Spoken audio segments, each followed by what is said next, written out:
Okay, all right. So at 7 o'clock, I'll call the meeting to order. We do have two sets of minutes. We can only do one at the moment until Ted arrives.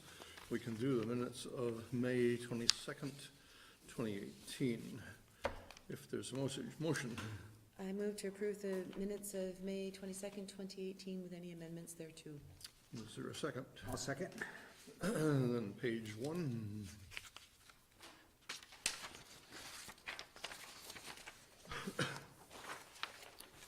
Page 2. It's just found one typo in the middle of the page after the bullets in the second line. It talks about the select board agreed the subcommittee with Ted Kenny, Troy Limoges town staff and representatives from Catamount Family Outdoor Center should read will instead of with. Review the issues discussed. Then again on the bottom of the page on the third bullet, on the first line, the town upgrading substandard should read stream crossings and not steam. Nice job, Eagle Eye.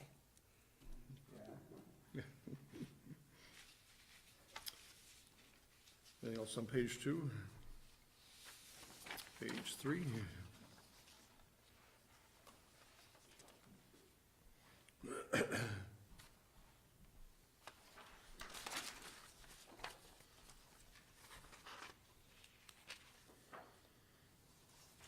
Hearing no further comments, all those in favor of approving the minutes of May 22nd, 2018, say aye. Aye. There's none opposed, so we have done that one. We'll need to wait on the second set of minutes until Ted arrives, so perhaps we can go on a public comment. Is there anyone in the audience who wishes to make any public comment on any issue tonight? Yes, sir. Welcome back. Please identify yourself.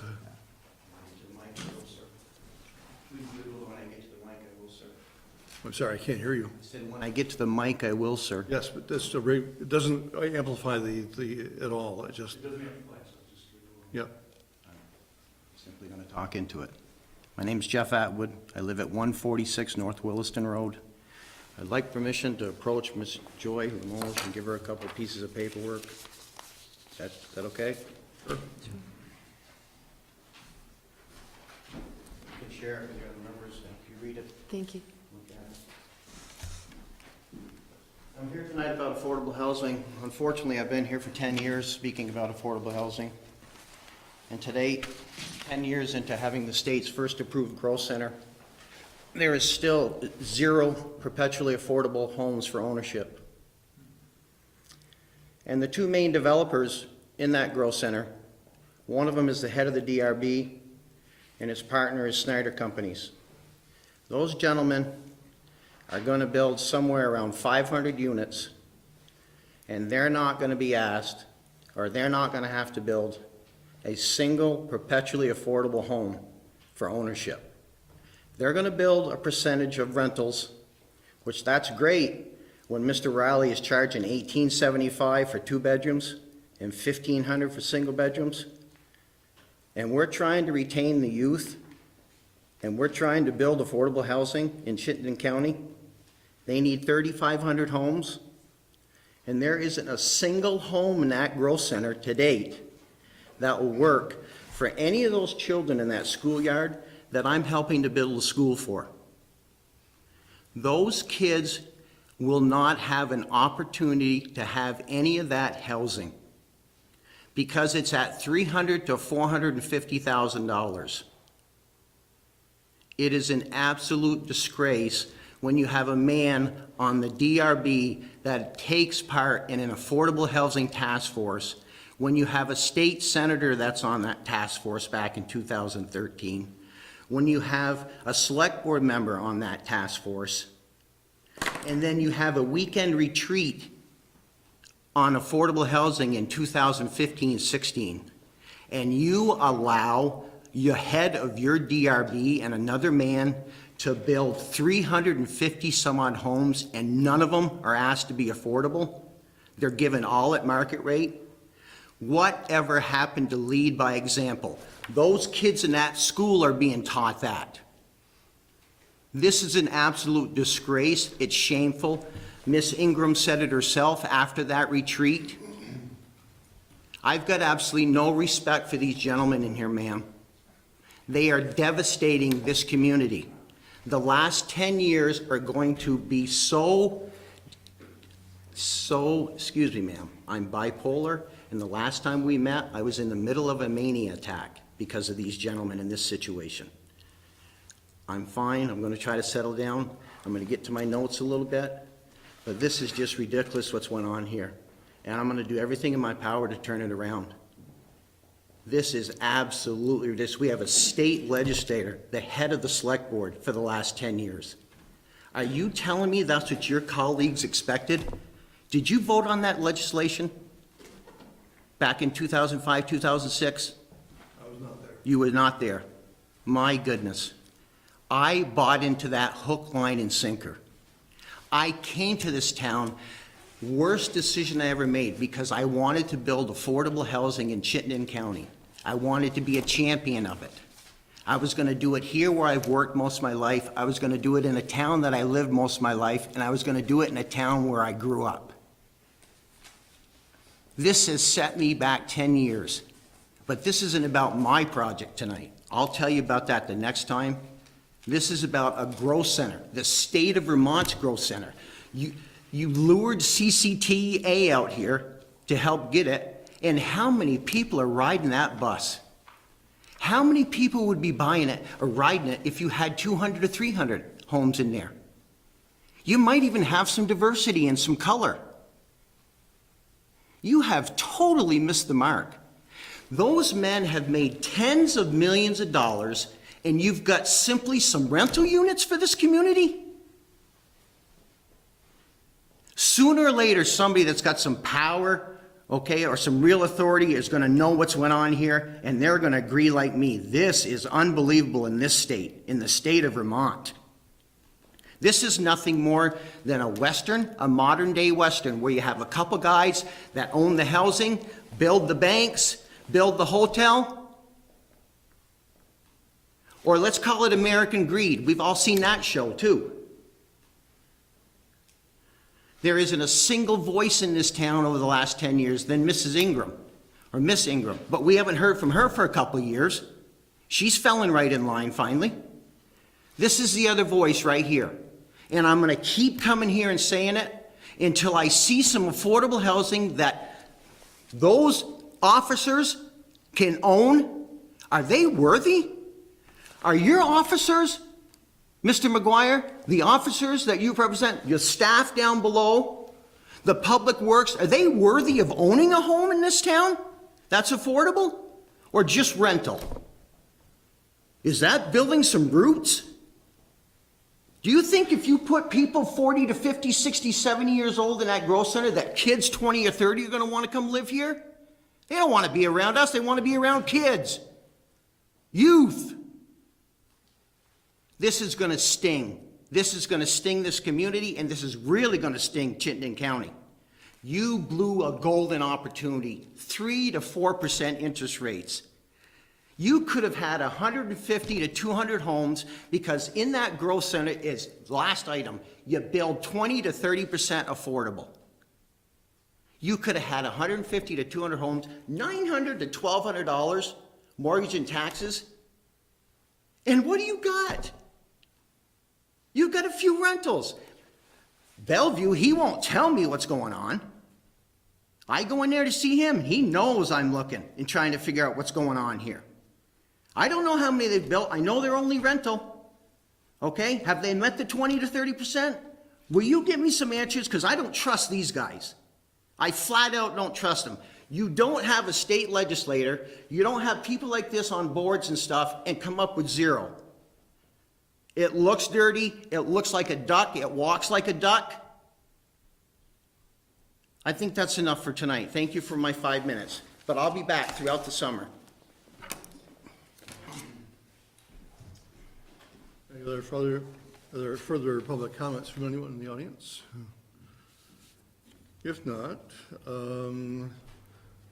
we're still missing one of our select board members, but I think we can go on to board applications. interviews and appointments. We really don't have any interviews tonight, but we do have a list of incumbents who wish to remain on their respective boards. And Rick, would you like to talk about that a little bit? Actually, I'll let Eric do that. Yep. So coming up to the end of the fiscal year here, so there's a number of community members who serve on boards and committees for the town. And as custom has been, we contacted folks in May to see if these incumbents would be interested in continuing their service. Included in the board packet is a report that lists the individuals who are interested in continuing their service to the town on these boards and committees. Question before the board is tonight is we're asking to approve reappointments for these folks listed in the memo. Folks who decided they didn't want to continue service, those positions have been advertised in the town, and we're accepting applications at this time. So there, a motion would be in order if we're, I'd move to Satisfied. reappoint the individuals currently serving on town and regional boards and commissions to another term as indicated on the report dated May 22nd, 2018. is there a second? I'll second. Is there any discussion on the motion? Just real quick, how many people said no? I'm just curious. I mean, that's just a real positive sign. You probably get a sense by looking on the last page of the manager's report. There's a listing of positions. Oh, okay, yes, good So- point, yeah. Just as an example, we have one member of our representative of the Winooski Valley Park District has asked to step down. Although she did say that if we could find no one else, she'd continue, but I think we do have an applicant for that. Joy Peterson is stepping down from the old brick church. And our town service officer, who has been that for, gosh, a long time, is moving out of town and feels like she would not be able to continue. And I don't know the person on the Recreation Committee who's leaving, but anyway, that gives you a sense of. Okay. And then the other one was, it lists Ben King. Father, Oh, I didn't realize. This is the son. one that resigned is the son. but Okay, His father is on the board. I get it now. Yeah. You can see my confusion though, Yes. right? Okay. I had the same thing, Jeff. Any further discussion on the motion? If not, all those in favor of the motion say aye. I, Aye. Can I make a quick request? Rick, no rush, this is not a priority by a long shot, but if I could get, or maybe the other select board members would like it also, a list of folks on our various committees, that would be just something I would love to have and be able to refer to. Yes, I've been working on a computer program, actually, it's right in front of me here, that will prepare that, or provide that report, so. Great, thank you. Moving on to liquor license application for the Fairfield Inn. Is there a representative from Fairfield here tonight? Why don't you come up to the microphone if you would, please? We do have your application for a second-class liquor license. And this is a new license, I think. Yes. And so if you would identify yourself and tell us a little bit about what you want to do. My name's Nicole Murphy. I'm the Assistant General Manager at the Fairfield, and we're looking to sell beer and wine in our small market store inside of the hotels as a convenience to our guests. We're looking to offer probably 3 or 4 types of wine and the same 3 or 4 types of beer, so 2 domestics and then 2 locals, so that it would be a nice selling point for tourists and they wouldn't have to leave property to get something like that. So it will be available to clients only? To hotel guests, I mean, technically if someone came out and had proper identification from the outside, they would be able to purchase, but that's not something we ever see. People coming to buy things from the hotel otherwise. And our front desk would be the people who are trained to sell. I've already gone to the class to have the second class license, and that makes me eligible to teach on site to the front desk team. And we would just have a display available in the actual market itself, and then in a closed locked office that only front desk employees had access to, we would keep all the actual product. Questions from the board? So is this a new, is this a renewal or the first time?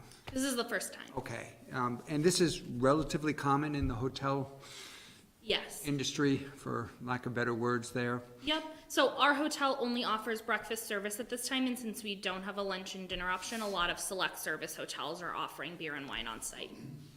Right, and this is just a convenience, they don't need to hop in their car, Right. drive to a convenience store, something like that. Exactly.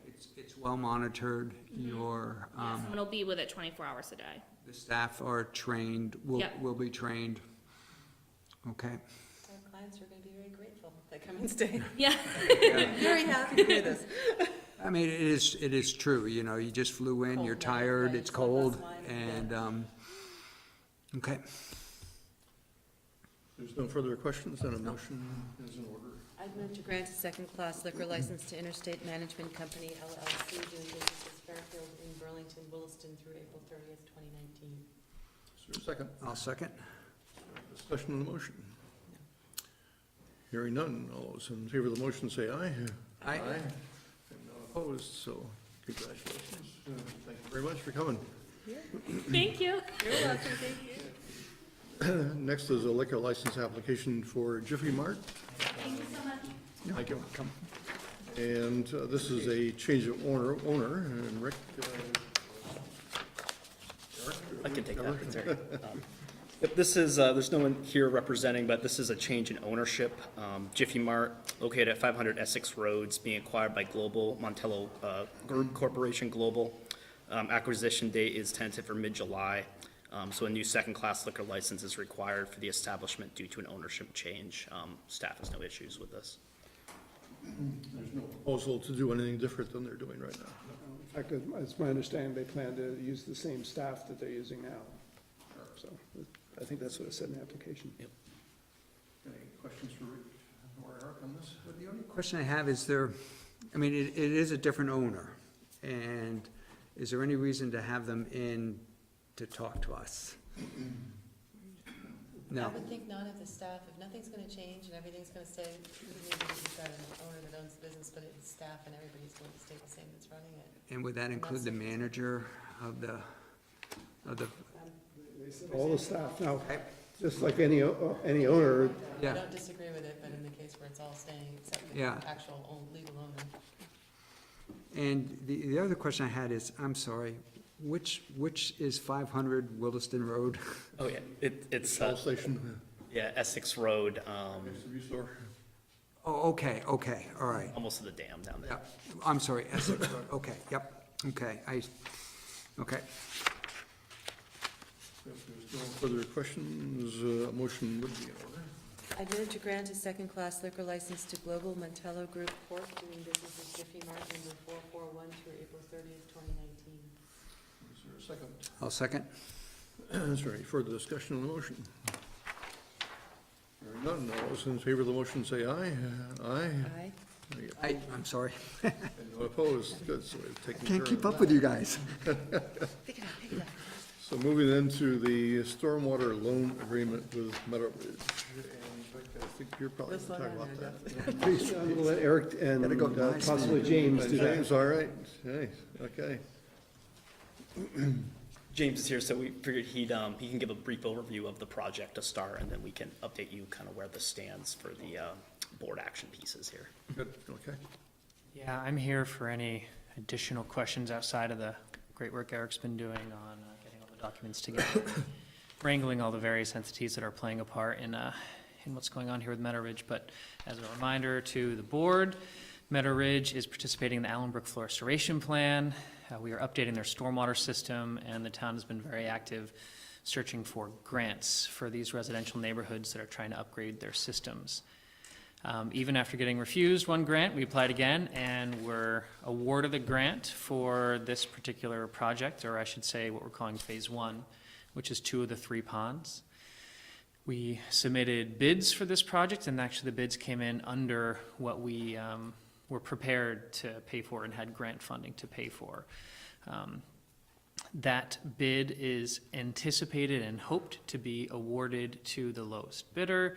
And really what we're working on now, and Eric's been really active in, is making sure all the paperwork is in line and making sure that legal counsel has reviewed that and all the Ts are crossed and Is are dotted to make sure that we can move forward. Any other questions about the big picture reasonings about why we're here, or technical questions about the pond and the plans? I'm happy to address, but I think Eric can talk in more detail about where we stand on legal agreements. Just one quick comment, if you don't mind. Between the grant was successful the second time and bids coming in below your estimates, that's both good news. Yes. We need good news. Glad I'm not a betting man, because most of my guesses are wrong when it comes to applying for grants at the state. But yeah, it's all great news.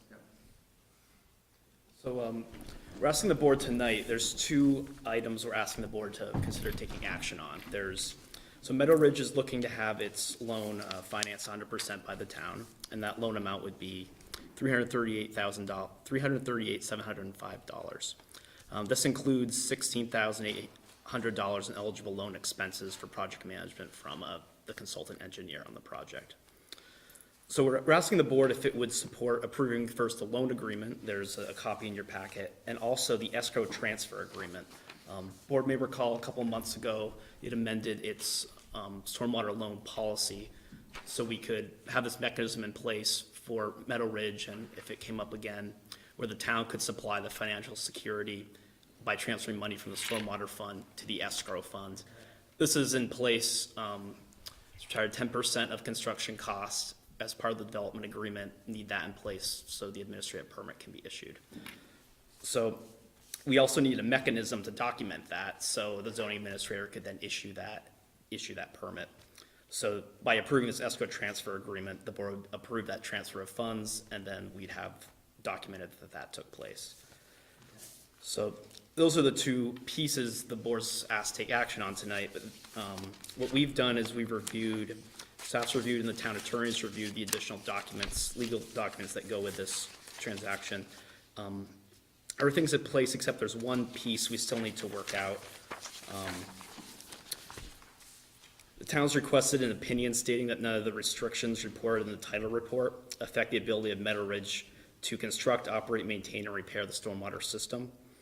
This was to assure Williston that will not encounter any problems down the road from a third party claiming some kind of interest in easement area. Per the stormwater agreement, the town's going to assume responsibility for ongoing maintenance and repairs of the system once it's complete and certified. Both phases. The phase this bid is covering is what we're calling phase 1, which is ponds 2 and 3, and then pond 1 would essentially be phase 2 of the project, if that makes sense. We probably should number it. That's the way the number on plans. So we want to be sure before that's taken on, all this is certified, is what the town attorney is asking. So right now there's some disagreement in how this assurance can be documented by the attorneys, and they're currently working to resolve the issue. So with that in mind, the motion before the board tonight to consider would be to approve each of these, the loan agreement and the escrow agreement, asking that once this final piece is sorted out, that the town attorney grant final permission to authorize the town manager to sign these documents and proceed. Deadline to keep in mind is the bid was a 60-day bid available, and that deadline's coming up on June the 18th. June 18th. Yep. We've heard about this maybe a month ago or so Yeah. on postponement action because we didn't have the appropriate paperwork, so. Can I just get reassurances from you again that these escrow transfer agreements are on a case-by-case basis? We're not doing a blanket agreement to do that every time, so we get to review it each time, correct? Yep, that's correct. As part of the policy, it stated the board would need to approve each Hear transfer. it again on the record. Thank you. As a practical matter, I think this may be the only one anyway. Probably, but I, It's the only request we've had for an escrow like this. And to reiterate one more thing with regards to the bid date of June 18th, if we do not award, or rather if we don't give Meadow Ridge the go-ahead to award the project to the contractor, that contractor is under no obligation to stick with that bid, in which case we could be in a scenario in which we'd have to go back out for bid, and no guarantee that the cost would come in around the same number. So I think everyone's hoping we can get the final paperwork in line and give the go-ahead. I think one of the reasons why an escrow has been an issue with this particular project is that it involves new construction, whereas other projects do not, and so there's different rules that apply. Okay. And the easement issue, is that, I don't know what the correct words is, it seems like it's achieving consensus, whatever the right word is, their agreement between the two attorneys is reasonable and doable? Joe Fallon believes that we have to know what restrictions there are. Sure. Because we're gonna be responsible for maintaining it, and we need to understand what those are. And their attorney has taken the position that, well, I'm not quite sure exactly what their position, other than there's a special provision in the agreement, and, not an indemnification, but I forget the name of that provision.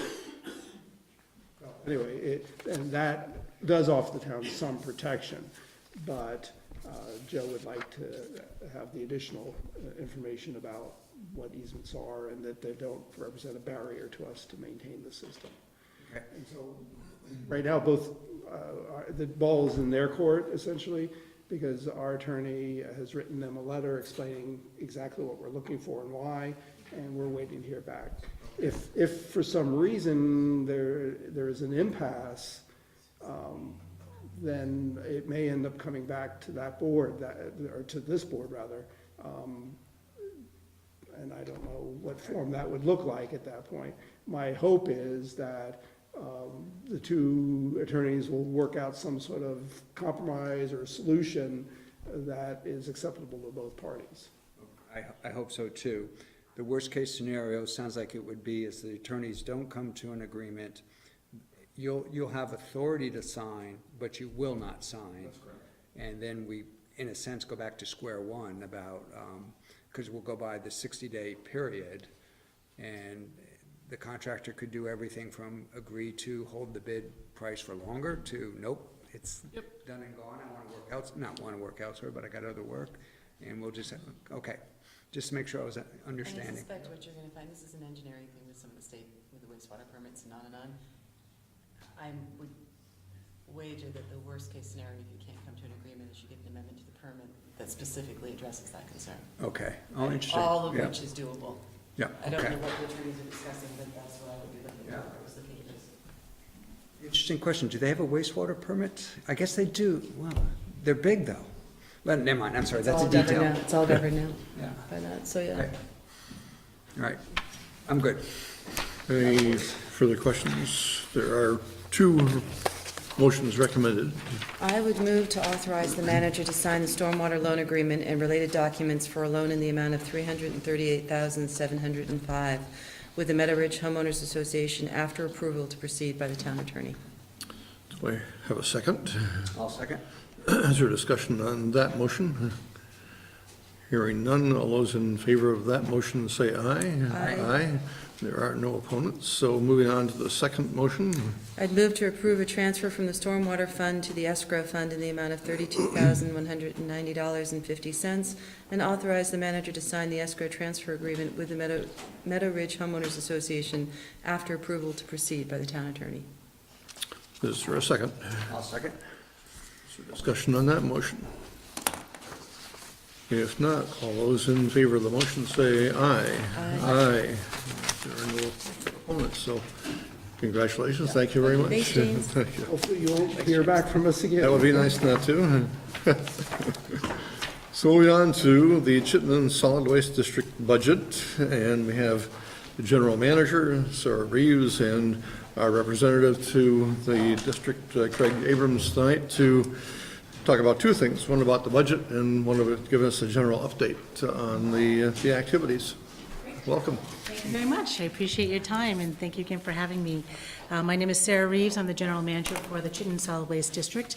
And for the benefit of people in the audience and folks who may be watching at home, the Chitlin Solid Waste District is a municipality created by Act 78 to implement solid waste management mandates legislated by the state of Vermont. We function much like a school or a water district in that we are a government entity, and we design regional solutions to solid waste challenges faced by our member towns. Our district happens to encompass all of Chittenden County, and we are the largest solid waste district in the state, and we serve a population of approximately 156,000 people and over 6,000 businesses.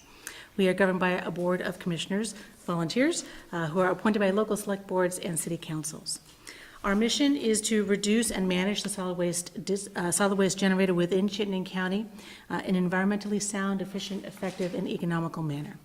We currently employ just over 50 employees in 5 main departments: administration, finance, unregulated hazardous waste, facilities, and outreach and communication. We also manage or operate 5 types of facilities: our drop-off centers, the environmental depot, the rover, the materials recovery facility, and Green Mountain Compost. I'd like to provide a kind of a 30,000-foot view, and then I will bring it down to about 5,000 feet on 1 or 2 of the particular topics, and then I'd like to open up to any questions that you may have. We are budgeting in our general fund revenues in the amount of $11,131,561. We are budgeting expenses in the amount of $10,597,613. And we are looking at a very heavy capital expenditure year this year, unusually so, $1,755,000. The bulk of that is at the materials recovery facility, and that'll be part of the 5,000 feet that I'll go into. What we are not proposing are any increases to the solid waste management fee. That will remain at $27 a ton. We are also not proposing any increases to the trash fees at the drop-off centers. We are also not proposing any municipal assessments or per capita assessments, nor are we raising the fees at Green Mountain Compost. We did that last year, and the fees will remain at $52 a ton at GMC. The tipping fee did increase at the materials recovery facility on May 1st. It had been $21 a ton for the past 4 years, and due to a combination of things, the price of paper plummeting and the fact that we have this heavy capital investment year coming up caused us to raise the tipping fee. We do have a differential, and that will be rectified over the next few months. But because we were raising the fee in the 4th quarter of the fiscal year, we only raised the fee to $25 for our in-district members, and we raised it to $50 a ton for out-of-district members. We will be closing that gap over the next few months, but we wanted to not unduly burden Burlington, who is really the only community that still pays directly the tipping fees, and they just would not be able to make that leap within the same fiscal year with 1 quarter left to go. But they are aware that the tipping fee is going up for them as well in fiscal 19, and they have budgeted accordingly. And the last 2 fees that have gone up, one is the administrative fee for our biosolids program. And again, that is due to capital investments that we need to make there, as well as to a change in how we allocate our expenses across all of our budgets. And finally, we're also, for the first time, I believe, charging for blue bins. We've never charged for the little 16-gallon blue bins before. I will now be charging $5 a bin. They cost us about $5.60+. So we will not quite be recouping all of the costs, but pretty close. And that's in an effort to, I think, try to give that last maybe final nudge to the communities who are still not fully embraced the carts. And there's only a couple who are still using the blue bins. They're really very small, and we really want to encourage more people to recycle as much as they can. So most of our communities have gone to the larger carts, including Burlington. They're making their way through every year. They buy more carts and supply them to their residents. So those are the areas of highlight. I would like to talk a little bit about the material recovery facility. As I mentioned, that is where the bulk of the capital investment will be. We are contractually required to replace the equipment on a schedule, regular schedule. And so we own the building, we own the land, we have to buy the equipment, and then our vendor operates it for us. So according to our schedule, the baler is due, and according to our schedule, the baler is past due for several years. So it has many more hours than it should, and it is needing to be replaced. So that alone will be around $700,000. Also, this year, we need to replace the tipping floor, literally the floor where the material is dumped out, scraped up, and begins the sorting process. We can no longer patch it. So we need to replace the entire floor, and that'll be about $120,000. So those 2 projects are eating up a big, big chunk of the capital budget. We're also making some investments, as I said, in our biosolids program, in our drop-off centers. We are budgeting to replace the drop-off center in Heinsberg. We are looking to make other investments in the drop-off centers that we manage as well. So all of that together, hopefully will be accomplished this year. It's a pretty aggressive schedule, but much of the work does have to be done in this next fiscal year. And with that, I would love to open the floor to any questions that you may have about anything. I'm sure that will be some questions. You made the 6 o'clock news tonight on the blue bins charge. So recently, the legislature put an amendment onto a bill to allow a waiver for the recycling of paper. I wonder if there's any anticipation that this district will ask for the waiver. Yeah, so we were one of the entities that requested that the agency put in, or ask for that to be able to happen. That is a extremely last resort measure. And the reason we requested that is as simply a relief valve should it be necessary. Last summer, well, backing up. So China implemented several years ago a new environmental program called the Green Fence, and they were starting to really get serious about some of their environmental policies and testing the waters and shooting across the bow. This past January and then fully implemented in March was their new, much more stringent program called National Sword. And what that did was it changed their acceptance criteria on a whole host of scrap materials coming into the country. Some of the allowable contamination levels went down to below 1%. So the allowable contamination of mixed paper, or junk mail, essentially, is 0.5%. We could routinely meet 7 or 8% with the highest technology and the best technology. MRFs can meet a 3% contamination rate. I don't know who can meet 0.5. So essentially, it has become a ban. That threw the entire system into chaos. It affected us in that the only material that we sent to China was mixed paper. It affected us because 37% of what we process at the MRF is mixed paper. So we saw us receiving last summer upwards of $75 a ton for our paper to last month having to pay $57. So that swing has affected everyone across the country. It's a global issue, obviously. China was the largest consumer of that material, of all recyclables. So we are working with our broker to go to secondary markets, Vietnam, India, Thailand, Indonesia. So Korea, we've been working through those secondary markets. They will be filling soon. Vietnam has already closed the doors for the summer, so they'll be reevaluating in the fall. We anticipate that the smaller markets will close soon. So the requesting A&R to put in just that one line, and it isn't to waive the disposal of all recyclables, as you said, it was just for paper. And you have to meet certain criteria. We're talking with the agency about what that criteria would be. But our goal is to not ever have to ask for it. And it would also be temporary. I would anticipate it would be a month to month because the markets are changing month to month.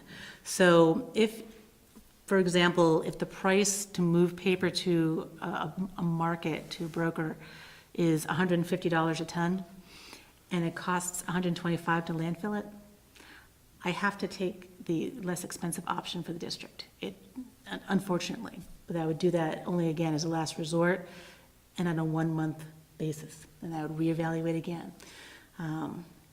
It's not something that we hope to use, but it is a relief valve should we find we need to. Thank you. Other questions? I guess, I mean, I understand this is the reality of this situation, so I'm not questioning that. I'm just trying to understand, what does it say or mean when the one market you didn't mention at all in terms of waste paper was in the US? And we are, I believe, a large producer of virgin paper. I work at, I don't work for National Life, I work at the National Life building, and I watch paper come in by the truckload on pallets. And it is a relatively small company in a large country. So I guess I kind of have this I have this misunderstanding of why is it that we rely on markets outside of the US as opposed to markets in the US? Now, you're the solid waste district. You might have an insight onto that. Obviously, you can't have an answer for that because you aren't the paper industry. But I just appreciate your thoughts on that. Absolutely, and this has been a long time coming. This has not been a development that's happened in the past 2 years. This has been 20 to 25 years of planning on the government, Chinese government's side, and they've done a good job. They started out with their manufacturing processes, building very large building mills of every size, right? Encouraging the building of small, medium, and very, very large paper mills. They are the largest consumer of that recycled paper product.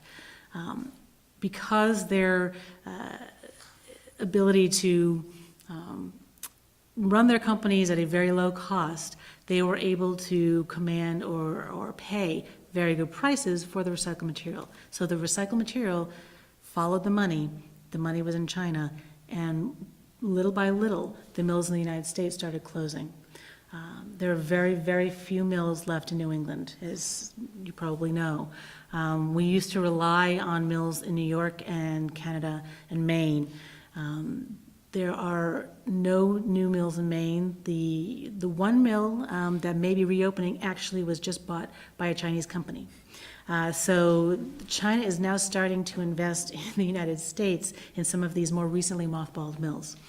One company, I was in Washington about a week and a half ago, and I was talking to brand owners and manufacturers, and Pratt Industries was there, and they are, I think, the 4th or the 5th largest paper company in the U.S., and they are the ones that are making significant in the billion-dollar investments here in this country.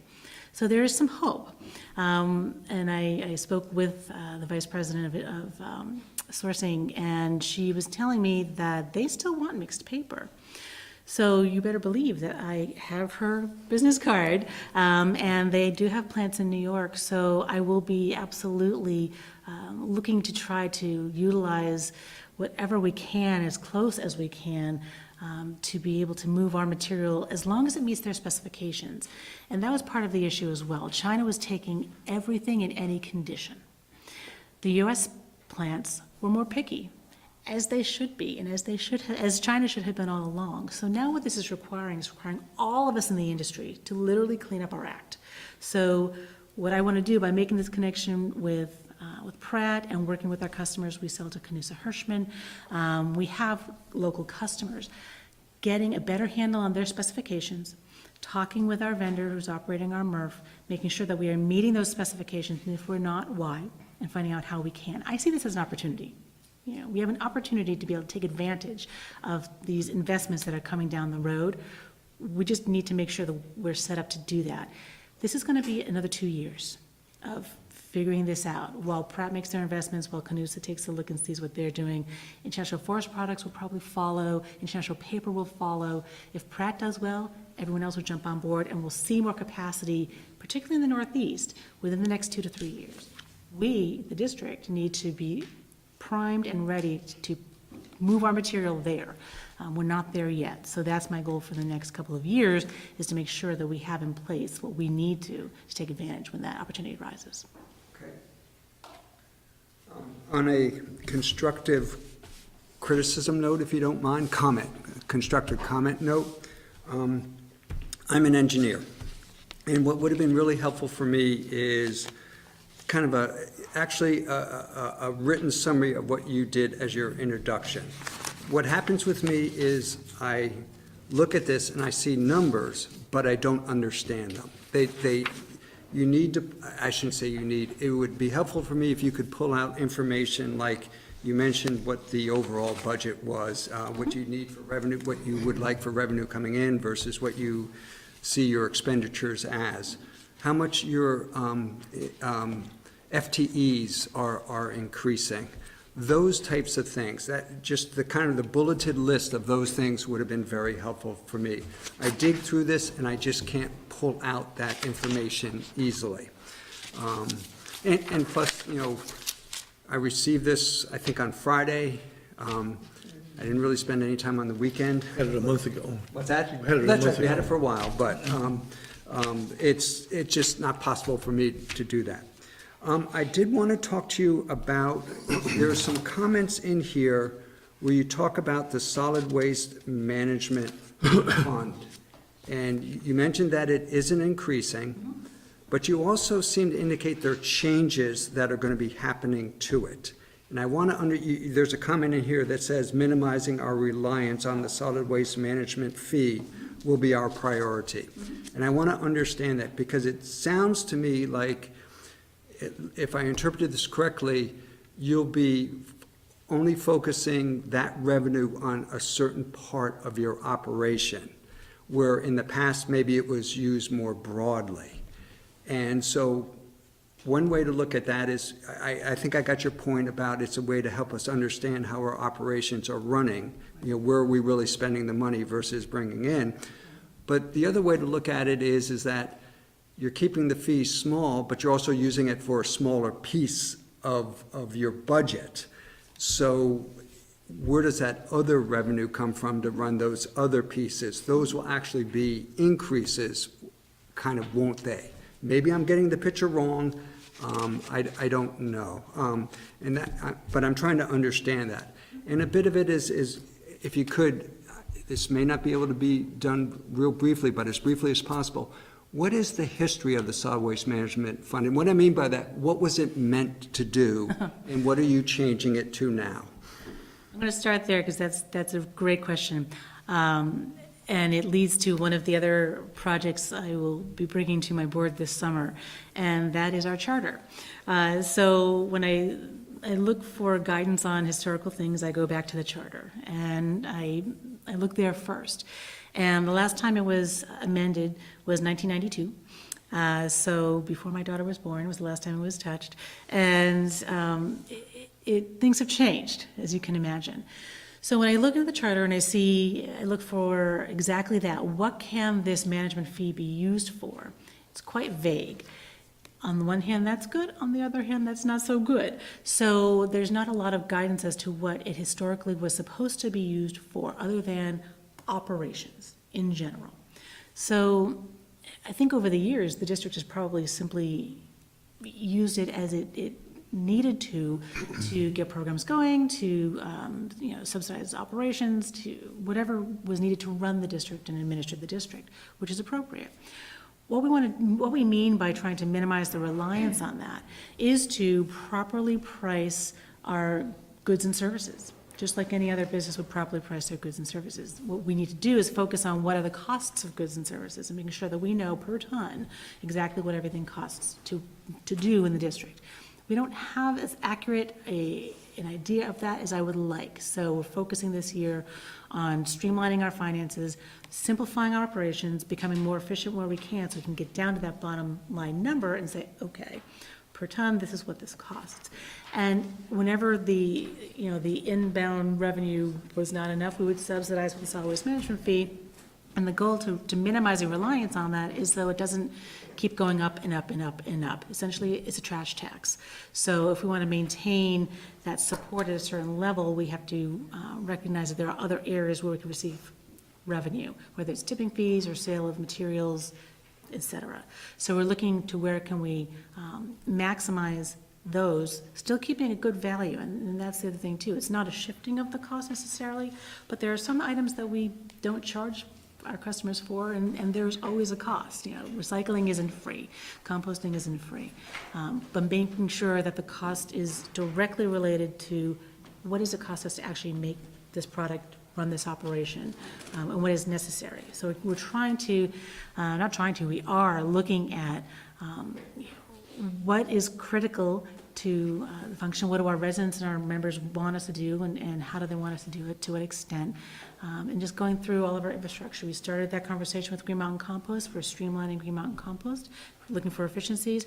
We're having a conversation focused on the drop-off centers in a couple of weeks with our board and staff, and then we'll be going on to the MRF.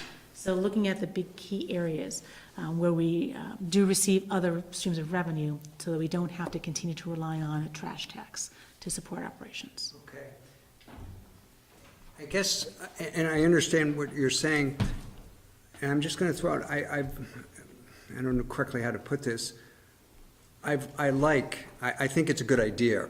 The concept of is we have the solid waste management fee that we charge on what is disposed of as trash. Yes. And we use that fee partly to do things like subsidize recycling. We use it to subsidize compost, to the point where right now, at least the recycling is free for, I think. There's no subsidy.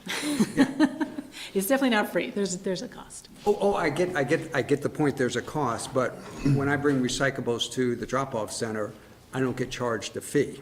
And I think that's a good model, because it helps encourage me to dispose less, because I'm not only paying whatever the fee is for somebody either to collect it or me to take it to the drop-off center, but I'm also paying that $27 a ton, however that works out to be. But I get this, what I get free is these ways to divert material away from being, I think that's a very good model. And I guess my point would be is, I don't know if it's a good idea to move away from that model. Is that what I'm hearing, is we might be moving away from that model? I think one of the disservices the entire recycling industry has done for the past 40 years is to put the idea out there that recycling is free. And I understand the incentive, and Yeah. you want people to think before they throw and take a look at their trash and put it in a different place so that we can rely less on disposal, because we only have the one landfill, and that is true. But it hides the fact that there's a whole process behind the scenes. Pull back the curtain. There's a multi-million-dollar facility that has to sort through that recycling, and there is a cost for that. And there's a cost to process food scraps and leaf and yard debris into high-quality compost. So we need to somehow balance that, right? And to make sure that there's the understood value of the processes. And sometimes when things are perceived as free, they are perceived as having no value. And we're trying to get away from that, to say, yes, this is valuable to me as a consumer, as a resident, as a business owner. I will pay for that. I'm not going to pay more than my trash, nor should you. It's got to be a balance. So we're trying to find what that balance is, sending the right incentive signals to continue to divert, but also to get across the fact that these things do cost money to run and to manage and to do properly. That's the key as well. I understand the point. It sounds like, is this a shift certainly it's a shift in the district, because what I mean by that is, in the past, there was this model, if you will, of we need to make things like recycling as convenient and cost-effective as possible. Now and I guess what I'm asking is, as we shift to a new model that says we want to still keep it convenient, but maybe it's not going to be as cost-effective because we want people to realize the value in it. Is that something that the district is alone in, or is that something we're seeing across the U.S.? Absolutely across the U.S. And, the issue that has popped up, with China is forcing, particularly on the West Coast, programs to be shuttered and abandoned. And we do not want to do that. We are not proposing that at all. So models are shifting across the country. We are seeing tipping fees going up dramatically. In the region, in the Northeast region, tipping fees are, for commercial and non-member communities, are anywhere from $75 to $100 a ton. As things kind of continue to constrict, landfill space is constricting. Waste energy plants are being shuttered.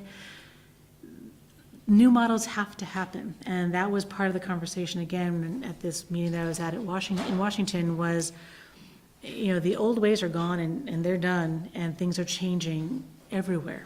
So how they change needs to be individualized, and so we're looking at it certainly as a district But we're also talking to our sister districts. We're all looking at how can we do things differently. We're all facing the same pressures, so things will be changing. Okay, and then the last question I have is the biosolids. You said the administrative fees were changing for the biosolids. What is the administrative fee charged to do? Right, so we have certain, only a few of our member communities actually are part of the biosolids program. So we don't actually process anything. We are essentially the fiscal agent, or not even the fiscal agent, they pay directly, but we manage the contract, and we manage the logistics for moving the material to the different locations, so whether it's Class A, Class B, or disposal. So essentially, our only function is as manager of the contract. But again, we are also responsible for replacing the trailers, and that's our capital investment that we are needing to ramp up. We had not been replacing them on a schedule, and we are doing that now.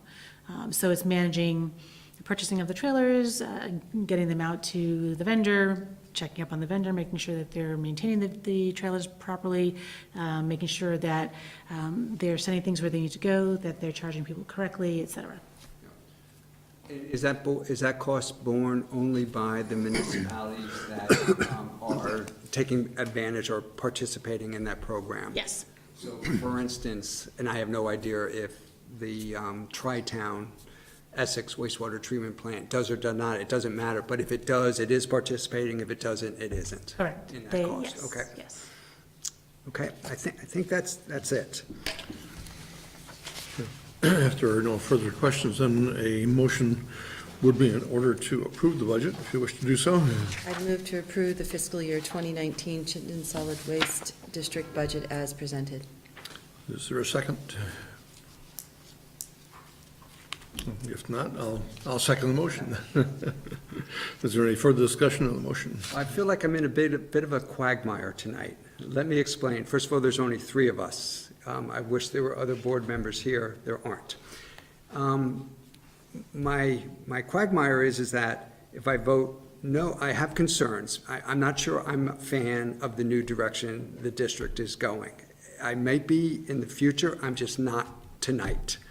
And Craig, I would actually, you've been quiet so far. I'd actually like to hear your opinion, because I value it and think you're doing actually a pretty stellar job as our representative. So is that okay too? Certainly is. I think, Sarah's done a really remarkable job since she became the general manager. And I think one of the things that she really explained to the board was that we needed more insight into the financials of the different departments. So the way she has reorganized the departments and then the budgets and the expenses have really started to allow us to see different costs. And I think in that process, we've seen that we need to reconsider how we will potentially do things going forward. And I think tonight she really described that there's really been no decisions made. I think what Sarah's really sharing tonight is that this process is ongoing, and the board members, the town reps are going to be very involved. And I think, as we move through the process, she and myself, will be sharing things with the select board. I think she really, tonight, just really wanted to share the possible directions that might occur.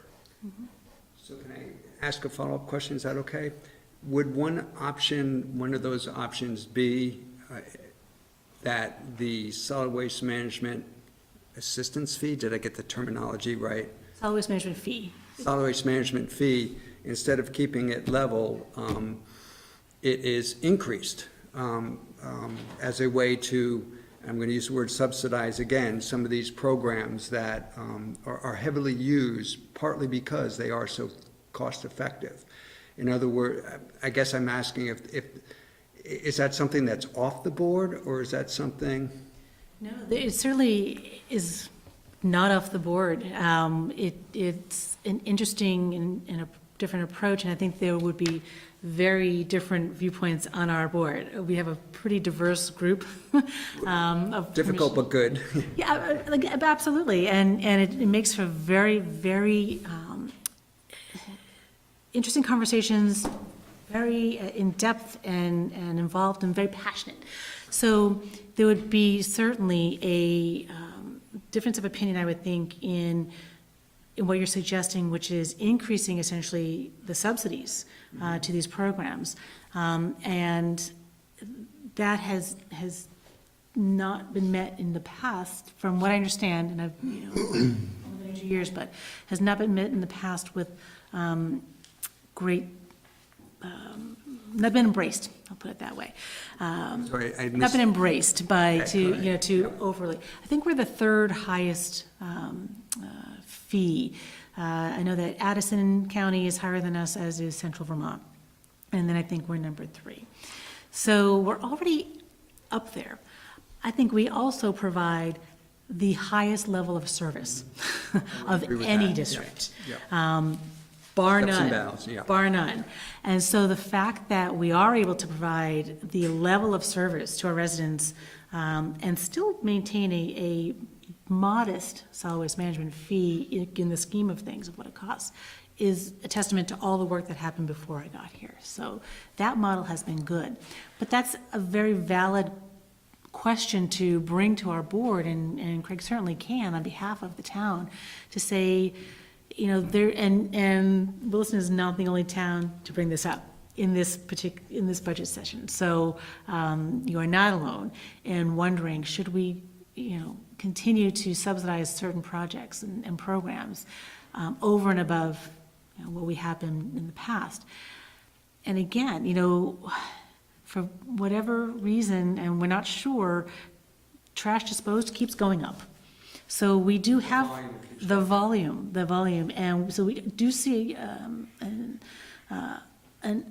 overage in our estimations and the revenues, excess revenues from that fee. So there is room, I think, just from a budget standpoint and from an actuals standpoint, to use that over the excessive amount to continue to subsidize some of the programs. Is kind of gets to a philosophical question too. So yes, it is, it very much is, yeah. yeah, so I can see that being heavily debated, but it being a very good debate to have. So I know that one thing that I'm encouraging our finance committee to do is to meet more regularly. So this would certainly be brought to them, and they would debate it, and then bring it to our executive board, which Craig is a member of. They would debate it, bring it to our full board, and they would debate it. So it would be vetted pretty thoroughly. So it's certainly not off the table, and we can easily put it on the table. So just for my curiosity, do you receive many complaints about the fee charged, solid waste management fee charged, the haulers? No. Every now and then, we'll receive a grumbling, but I'm not sure if it was a bad day or if it was truly related to the $27, because we're not the highest, and we do have good services. Yeah, okay. If you do raise it, of course you will hear from that, yeah. Guaranteed? All right, good, thank you. And thank you, Chair, for letting me. So the motion before us is to approve the budget. Are you ready for the question? All those in favor of approving the motion, say aye. Aye. Aye. There are no negative votes, so thank you very much. Thank you And very much. you would give us a quick verbal report on any other activities that you might have taken up? So I had mentioned that we are looking at some key infrastructure operations. So we are in the middle of taking a look at streamlining Green Mountain Compost in preparation for the 2020 ban on landfill ban on scraps, food scraps being put into the waste stream. So on July 1, 2020, all generators of food scraps, all of us, have to find some way to keep the food scraps out of the trash. And that can be through composting, that can be through hiring a hauler to take the food scraps away, dropping them off at a drop-off center, dropping them off at Green Mountain Compost. If your community allows garbage disposals, putting in a garbage disposal, but you have to somehow keep them out of the trash. So we are right now looking at our efficiencies to ensure that we can receive the material at Green Mountain Compost, and, while maintaining our low-level odors to no odors. That is the priority. And if it seems that we are unable to meet the increase, we need to find a way to divert the excess. So we're actively looking at that right now, because we know that that's a priority. The other piece, as I mentioned, is the drop-off center strategies. We're meeting in a week and a half, 2 weeks with our board and staff to talk about the future of the drop-off center systems. And then next will be the future of the MRF, because of all of the reasons that we discussed earlier. So that's happening there as well. Last, I think you were here, I think Brian Wright was here also. And there was discussion about potentially increasing the capacity of the compost facility. Is that still being contemplated? So we're not looking at increasing our permitted limits. That is what it is. So we are not at all seeking to go above that. What we're looking at, depending on whether or not you believe the study that the consultants for the state did several years ago, Chittenden County may be producing by 2020, 12 to 14,000 tons of food scraps. A day? A year. A year. Oh, wow. Oh, that would be horrendous. We would be buried in food scraps. That would not be good. A year. So, but still, it's a monumental amount. So right now, we're accepting about 5,600 tons a year, and we're quite comfortable with that. But we know that we have a responsibility to somehow manage or direct the management of the remainder. So that's the piece that we're looking at right now is, do we do it? Or do we come up with a system where some portion of it is diverted to some of the other capacity holders, either within Chittenden County or outside Chittenden County? And there are some options. So there are some farms that are coming online. Grow Compost is growing. They've expressed some interest in doing more business in Chittenden County, even though they're across the greens. So we're looking at partnering. A lot, again, all these options are on the table, but that is our primary focus right now. And again, it's to be a good neighbor, and that's what we want to continue to be, a good neighbor over there. Okay, good, because, this is just my own personal feeling.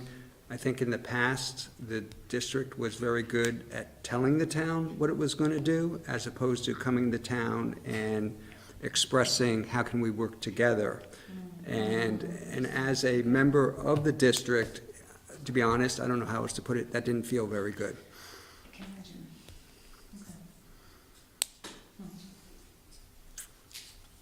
So as Jeff expressed before, Craig, we greatly appreciate your updates almost monthly, and really appreciate that to keep us informed on what's going on with the district. Thank you. Anything else? Any questions for them? No, nice job, thank you. Thank you very much. Appreciate you being here. Thank you very much. I appreciate your time. So moving on to the Maple Road Traffic Calming Study, the alternatives presentation. Lisa, are you going to tee this up? And we have members from the Tool Design Group as well? Yes. Yep. So if you folks would identify yourselves and do your presentation. I'm Lisa Scheffler, the Assistant Director of Public Works, and this is Marshall, Regional Planning, and Nathaniel, who's going to be doing the presentation. He's with Tool Design. We just got a quick, short presentation and hopefully answer some questions in regards.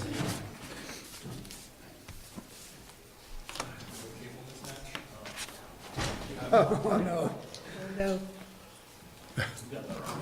We have an adapter.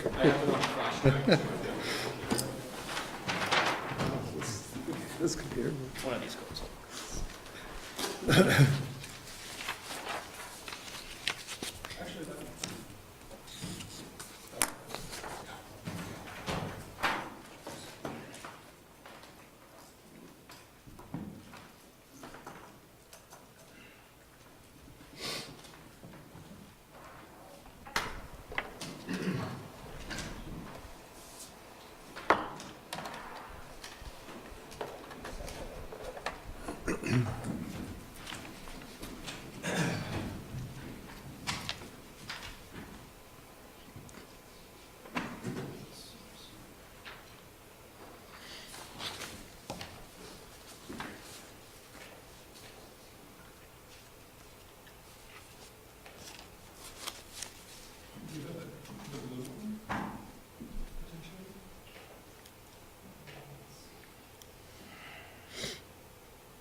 No pressure, Eric. I don't know.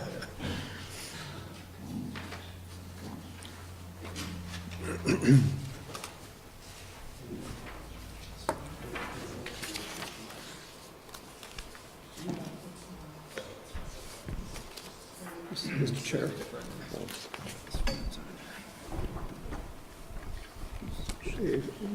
Mr. Chairman, I'm wondering if it might make sense. It'll take a few minutes for me to give my manager's report. Sure. Perfect. Why don't we do that while we're waiting for Let them work through the difficulties? technical problem. We'll go on to Yeah, manager's I mean, report. another option maybe is to use my No, computer. Yeah, we could try I that. got a flash drive. Yeah, that's fine, on my computer, okay.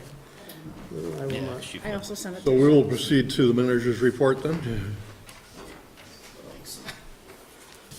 All right, don't have much to talk, but there are a couple items.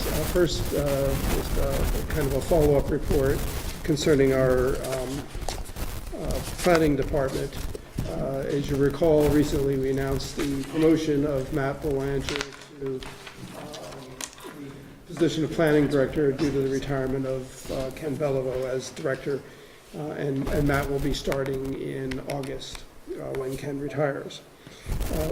So that created another opening, the senior planner position, and we've decided to fill that as a planner position rather than a senior planner and promote Emily Heyman, who is currently planning technician within the department. So she will assume the position of planner for the Development Review Board, and of course, she'll be working closely with Matt, who is the former senior planner, working with the Development Review Board. So that means now we have to hire a planning technician, and we'll be advertising that shortly. Oh, and the other piece of this is Melinda Scott, who is the conservation planner in the department. She's been with us for 3 years and has, well, she came to us with 8 or 9 years of experience. We've decided to promote her to senior planner position. So I think that completes, for the moment, anyway, all the movement within the planning department. Just one more minute. We'll be ready. They're still working on it. We're getting Okay. close. Another item I wanted to touch on is the radon testing that we had done at the various town buildings. This is an important thing that all people should consider, because there is a fair amount of radon existing in this area, and that's a gas that's invisible. And over long periods of time, if a person is exposed to radon gas, they can develop lung cancer. So it's a very important issue, and I know when I moved into my house, I had it tested, and it was positive in the basement for radon, and they installed a mitigation system. I had it retested recently, and it came back fine. So in any case, we had the town buildings tested, and we had problems with 2 buildings. One was the Old Brick Church, which is above the state limit, and we will be looking to install a mitigation system there. Fortunately, no one resides down there an extended time period, but there are groups, there is one group in particular that uses it a good part of the day on Sundays. So we've notified all the users of the Brick Church that we have this issue, and we've passed along information to them from the health department. The other building is this building. This came below the state limit, but just barely. And we're talking about the downstairs level. This building is on a slab, so there's no basement. And so we're gonna have this building put in a mitigation system for this building as well. And we're also gonna put the various buildings on a retest schedule. And the health department recommends that the buildings be retested every so many years, so we'll have them on a test schedule. And one more thing before we, or maybe 2 more things before we go into the presentation. We've been approached by Channel 17 with the prospect of conducting a monthly TV show. And we'll be able to focus on various issues of interest to the community and bring in various speakers and presenters, including department heads and possibly select board members. And so we're gonna give it a try. Our first show is planned for July 12th. And we'll just see how it goes, and I think it's an interesting opportunity, so we'll just see. One of the concerns I have is the amount of time it's gonna take to produce these things, but, we'll have to evaluate that as we move forward. And then the final comment is, you've probably noticed the maple tree across the street from the town hall is not looking good. Yeah. It's been in poor health for the last several years, and I think it is dying. So we'll have to look at it and see if it comes back a little bit this year, but it's not looking good.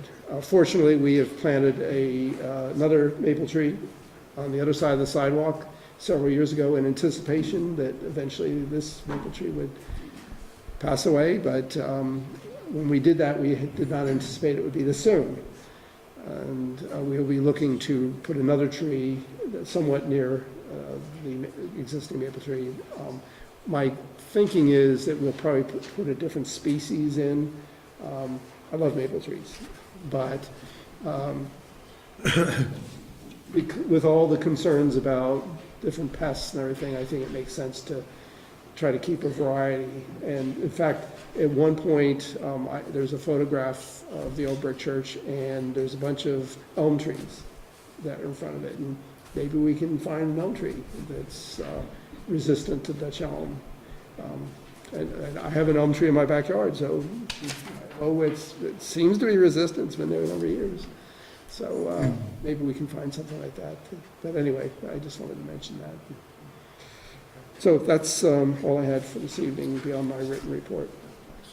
Interesting, you mentioned the TV program. I was at a meeting over the weekend, and someone had mentioned that it would be nice if we could do video presentations regarding various boards and commissions that we have in town, because most people don't have a clue as to what they do, and stir up some more interest in serving on them. So just a thought. Actually, now that you mention that, we are looking for program ideas, and they should be directed to Eric. He's keeping track. He's got a bunch already. Okay. And I think there's a wealth of material out there we can draw upon. It's just a matter of whether the effort is enough, is sufficient to warrant the work that's involved in it.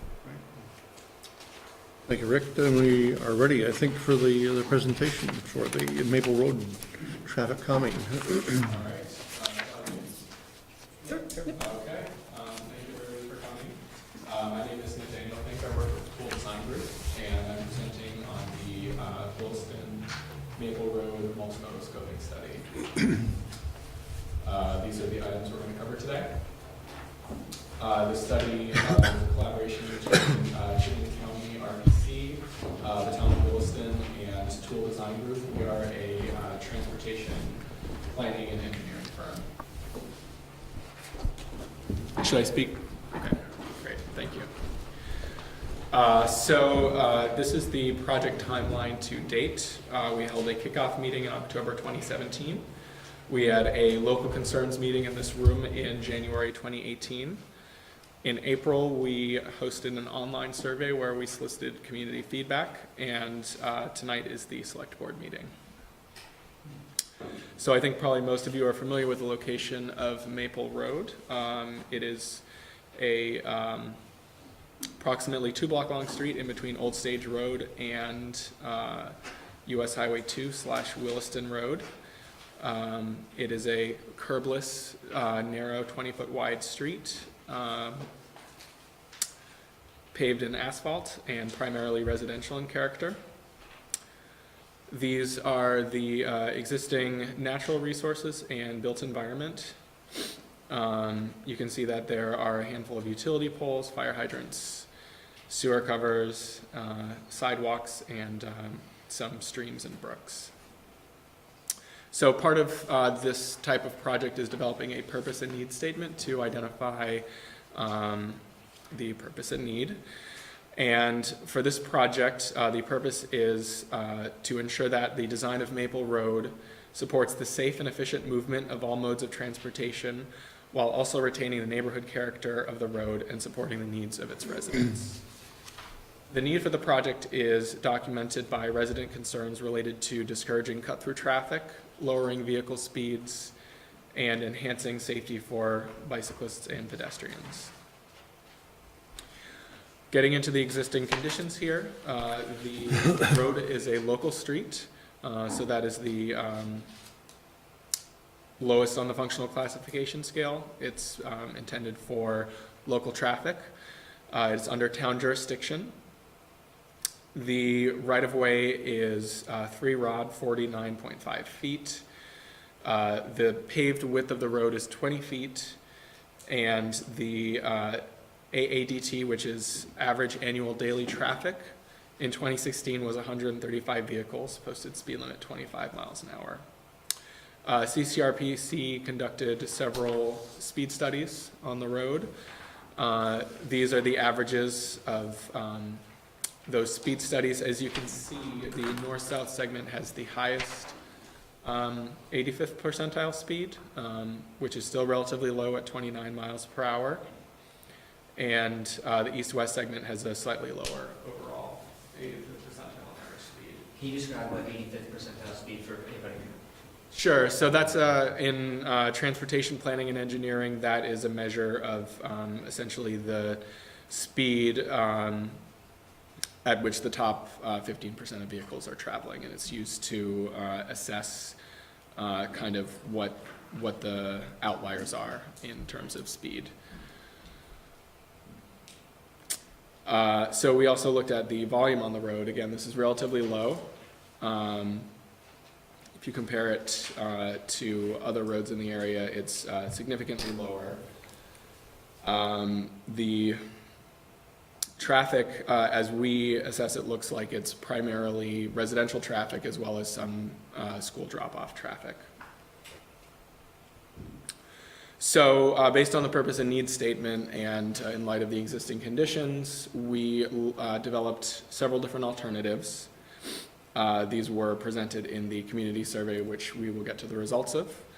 I'm going to present the alternatives. So the first one is what we call Alternative A, sidewalk north side. So that would be a 5-foot wide sidewalk on the north side of Maple Road between Old Stage and Village Grove. And then that would be continuing on the west side between Village Grove and Williston Road. Alternative 1B would be sidewalk south side. So between Old Stage Road and Village Grove, the sidewalk would be located on the south side. And then as again an alternative 1A, it would be located on the east side on the north-south segment. The second alternative would be to add speed humps, that most people are familiar with. The location of those would be one on the north-south segment and one on the east-west segment. And I would also just like to note that this was modified slightly from the one that was presented in the community survey. Initially there were 4 speed humps, and then it was dialed back to 2 speed humps. And in this slide here, you can see where the location of those would be under alternatives. The third alternative is an advisory shoulder, which is a relatively new type of treatment. It is dashed lines approximately 5 feet out from the edge on either side that create a space where bicyclists and pedestrians or other non-motorized users would operate when vehicles are encountering each other. They would be allowed to enter into that space, but in general, they would drive towards the center of the road. This is a type of treatment that would be used on very low volume roads, and the intention is to create a visual separation and to sort of further clarify what the usage of the street is. Finally, alternative 4 would be no build, so we would be retaining the current design and operation of Maple Road. So now I'm going to talk about the community survey results. This was open from April 11th to April 22nd. It was promoted by CCRPC and the town of Williston via Front Porch. There were a total of 39 responses, 33 of which were complete. 95% of the respondents were Williston residents, and 51% lived on Maple Road. Before I get into this, I also just want to note that when we presented the alternatives, a no-build option was not included at that point. We have since added that in, and we've also noted that there was a preference for that that emerged in the open-ended responses. So if you're wondering why that's not up here, that's the reason. So what this shows you is the preference rating of each of the 4 alternatives that were presented among all respondents. You can see that it's roughly split down the middle, so the dislike and the strong dislikes are to the right, and the likes and strong likes are to the left. We also segmented it out by Maple Road residents, as well as Williston residents in general who did not live on Maple Road. And what we can see is that for all of the alternatives, none emerged as a strong favorite. However, there was the strongest disfavorability among Maple Road residents for either of the sidewalk options. And then in terms of like and strong like, there was somewhat over 50% for speed humps, and then roughly, I would say about 55% strong dislike for advisory shoulders. So you can see some differences between what residents of the street preferred versus non-residents. We also had an open-ended response section, and some of the common themes that emerged from those responses were a preference for a no-build option, the feeling that the location of the sidewalk, whether it was on the north side or the south side, would be a cause of disagreement, potentially. Concern regarding the responsibility for sidewalk maintenance, and the possibility that pedestrians may still walk in the road even with a sidewalk, given that we'd be looking at a fairly narrow sidewalk to fit in the space there. So based on those results, we are recommending a no-build option, and that is primarily based on the fact that the vehicle speed and volume data that we evaluated don't suggest in of themselves the need for a modification, and that the community survey results and emails that were received as well regarding this project indicated disfavor for either of the sidewalk options, and that there was not a strong there was no strong support for the second two, or alternatives 2 and 3 that emerged from that. And finally, there is not a recent history of crashes on Maple Road that would warrant a further investigation of that. So as far as next steps go, we are planning to submit a final report for this study sometime this month.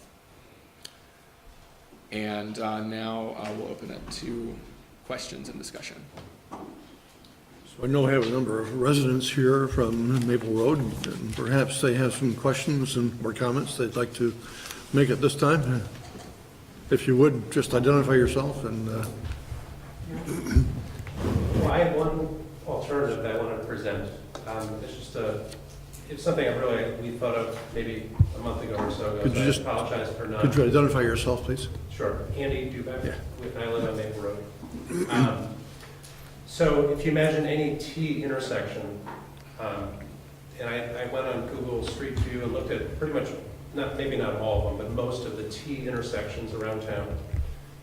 The perpendicular road that tees into a straight line road, that there is, in every instance I found, 100% of the time, there was a stop sign at the road that tees into the straight line road. So in our case, the straight line is Maple Road flowing into Village Grove. So if you're standing at that intersection, our road bends, it makes a 90-degree turn. But in essence, the straight line is Maple Road into Village Grove, and Maple Road effectively tees into that. And the stop sign is actually on Village Grove. So our alternative proposal is to just place the stop sign where it is customary in Williston. In every other instance that I found, 100% of the time, where it's the perpendicular road going into the straight line. So I don't know if that's confusing or not, but it's very customary around town. And it makes sense because as you're coming up to what would be a turn, if there's gonna be a one-way stop, I think the stop sign ought to be at that turn versus going around a turn, and not stopping. Stopping would be the safer alternative, and the straight line traffic could continue on as it does. So, that's an alternative. I like to make this, is kind of late in the game, I know, but it seems to make sense to me. I think it would address the safety concern that a lot of us have expressed. And anyways, for what it's worth, I'm kind of presenting here, and would be remiss if I didn't pass out my little diagram. So I'll just give it to you for your reference.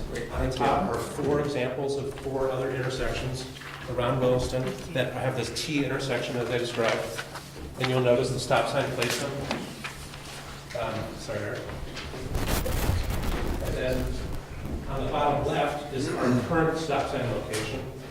And on the bottom right is this proposed new location. So, thank you for your consideration. Thanks, Lisa.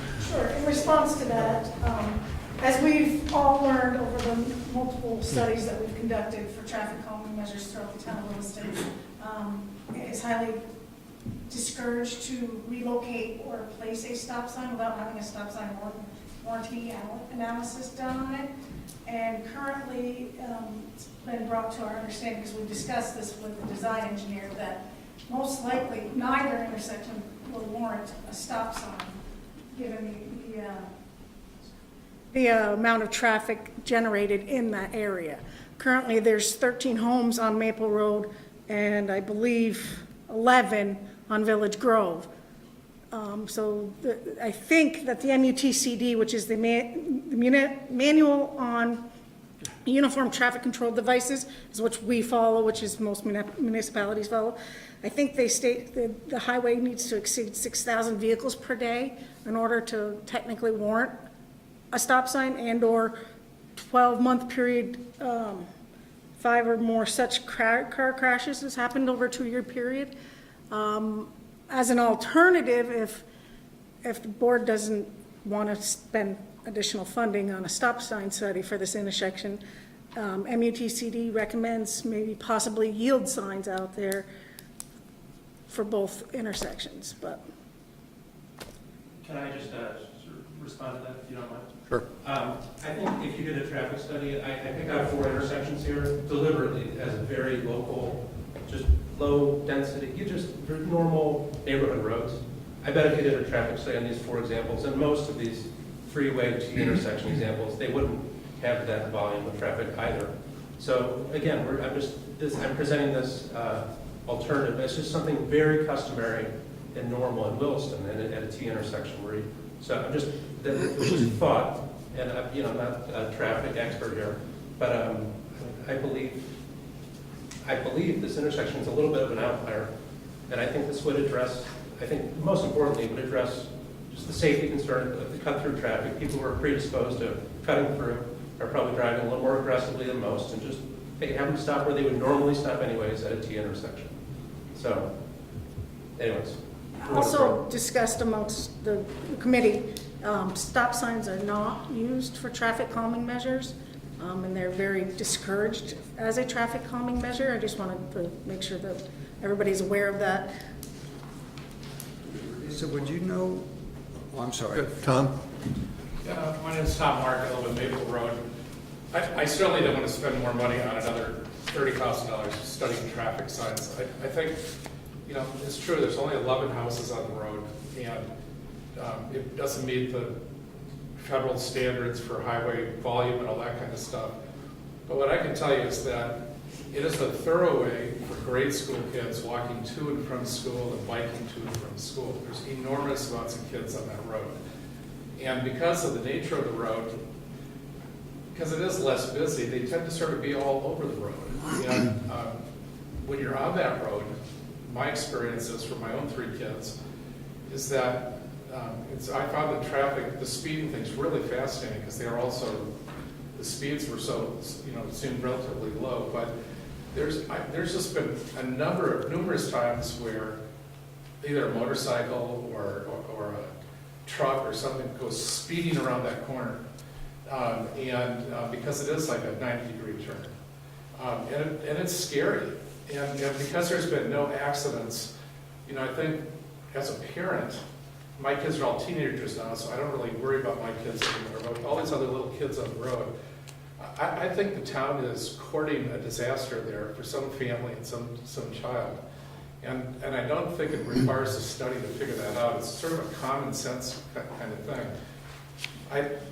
I'm not I don't know the science behind stop signs versus all the other things, but it seems to make sense that, you know, people are very, particularly in the mornings, they're cutting through, they're trying to get to school quickly, and they turn that corner off Old Stage and they start ramping up and they go.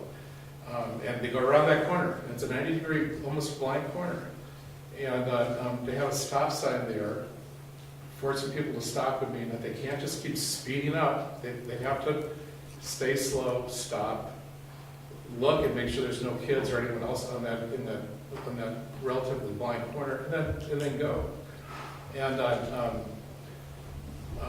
so I really would hate to have the town spend any more money. I just think it's, you know, we moved the stop sign 25 feet to a different corner, and I think, and try it, and I think would make really quite a difference. So those are my thoughts. Thanks. Yes. My name is Richard Gilman. Tom's neighbor, and I agree with him on that. And I'm retired for about 2 years now, so I know what goes up and down the street, and it's pretty bad, some of it. And Old Stage Road is another real bad factor to it. There's a lot of racing on there. So, but I think the speed bumps are needed. You need to slow that traffic down because I'm home every day, so I know what goes up and down that road. So, whatever the survey took is not accurate. Thanks. Anything, other comments from the audience before we go to the board? Yes. We're Peg Allen, a Maple Road resident, and I agree with my neighbors 100%. On the stop sign? Stop sign. Just to be clear, it wouldn't be making it a freeway stop sign. It would be keeping it as a one-way stop, moving the stop sign from one position to another. Yep. So not making a three-way, just to be absolutely clear about that. Understand. I would just, Tom Markey, and the only thing I would add to my comments on that, I think my wife and I, we really are not, we are opposed to sidewalks. I checked yes on the speed bumps in April, but haven't thought about that. I'm really opposed to the speed bumps, having talked to the neighbors and learned more about those. And so in addition to my comments, we're really, the no build is, we're really on board with no build. But we're really on board, as I think a lot of neighbors are, with, you know, just a simple moving of the stop sign. And to piggyback on that about against the sidewalks element, again, it was described as a local road designed for local traffic. Making improvements of a stop sign or of a sidewalk sort of caliber would just make it look like more of a thoroughfare, invite more traffic, in my opinion. And I think there's just more stuff being built in Taft Corners areas, so there's just going to be additional traffic, and it'll just get busier over the years. So. Just real quick. Sure. As we have discussed prior, throwing a stop sign and relocating a stop sign can cause liability to the town for many circumstances, many different reasons. We have spoke to regional planning in regards to what it would take to get a stop sign warranty analysis done, and they basically said they would be able to do it no problem. As for the cost, there wouldn't be a cost for the town of Williston directly. My only fear is if we do the stop sign warranty analysis and find out that it's not warranted, then that leaves us even more of a liability by putting one up after we have the proof and the documentation that one isn't warranted. So I guess I'd ask you a question about the other ones that are presented in the map. Where are they warranted for the location they're in right now? And you probably can't answer that right now, but. For which ones? Well, the map that Andy has submitted. My guess would be that they were designed when the subdivision was designed, and they were installed at that current time. If we went around town and did stop sign warranty analysis, I bet you're gonna find a lot of places they're not warranted and they would be removed. And I don't think that the town wants to start doing that at this time. But I am pretty sure, as you know, in Blair Park, we just removed stop signs and we changed an intersection with a stop sign warranty analysis. We also removed some on Zephyr Road, and left them on Bay Lane because they weren't warranted at that area either. So it's a catch-22. If we do an analysis, it may deem that they're not necessary. But I'm not sure. As I had mentioned before, I was doing some research today through the MUTCD, and there's really no guidelines in regards to a yield sign. And maybe if that's another alternative we wanted to look at, and instead of having a stop sign completely, people are yielding to each other. For what it's worth, people are, oops, sorry. You're leaving. Tom first. I'm just, for my own clarification, is that a local, state, or federal law that says you have to have a study to put a stop sign in? Or is that required by insurance companies, or what? Again, I just go back to, I'm a layman, I'm not a traffic expert, but it just seems so commonsensical. And one, and two, to spend more money when we don't need to really spend it for something that does seem so commonsensical, it just seems a little nuts to me. So I think part of the answer to that is that if we were to want to reduce the speed limit or increase the speed limit, we have to do a study for that because that's a state law.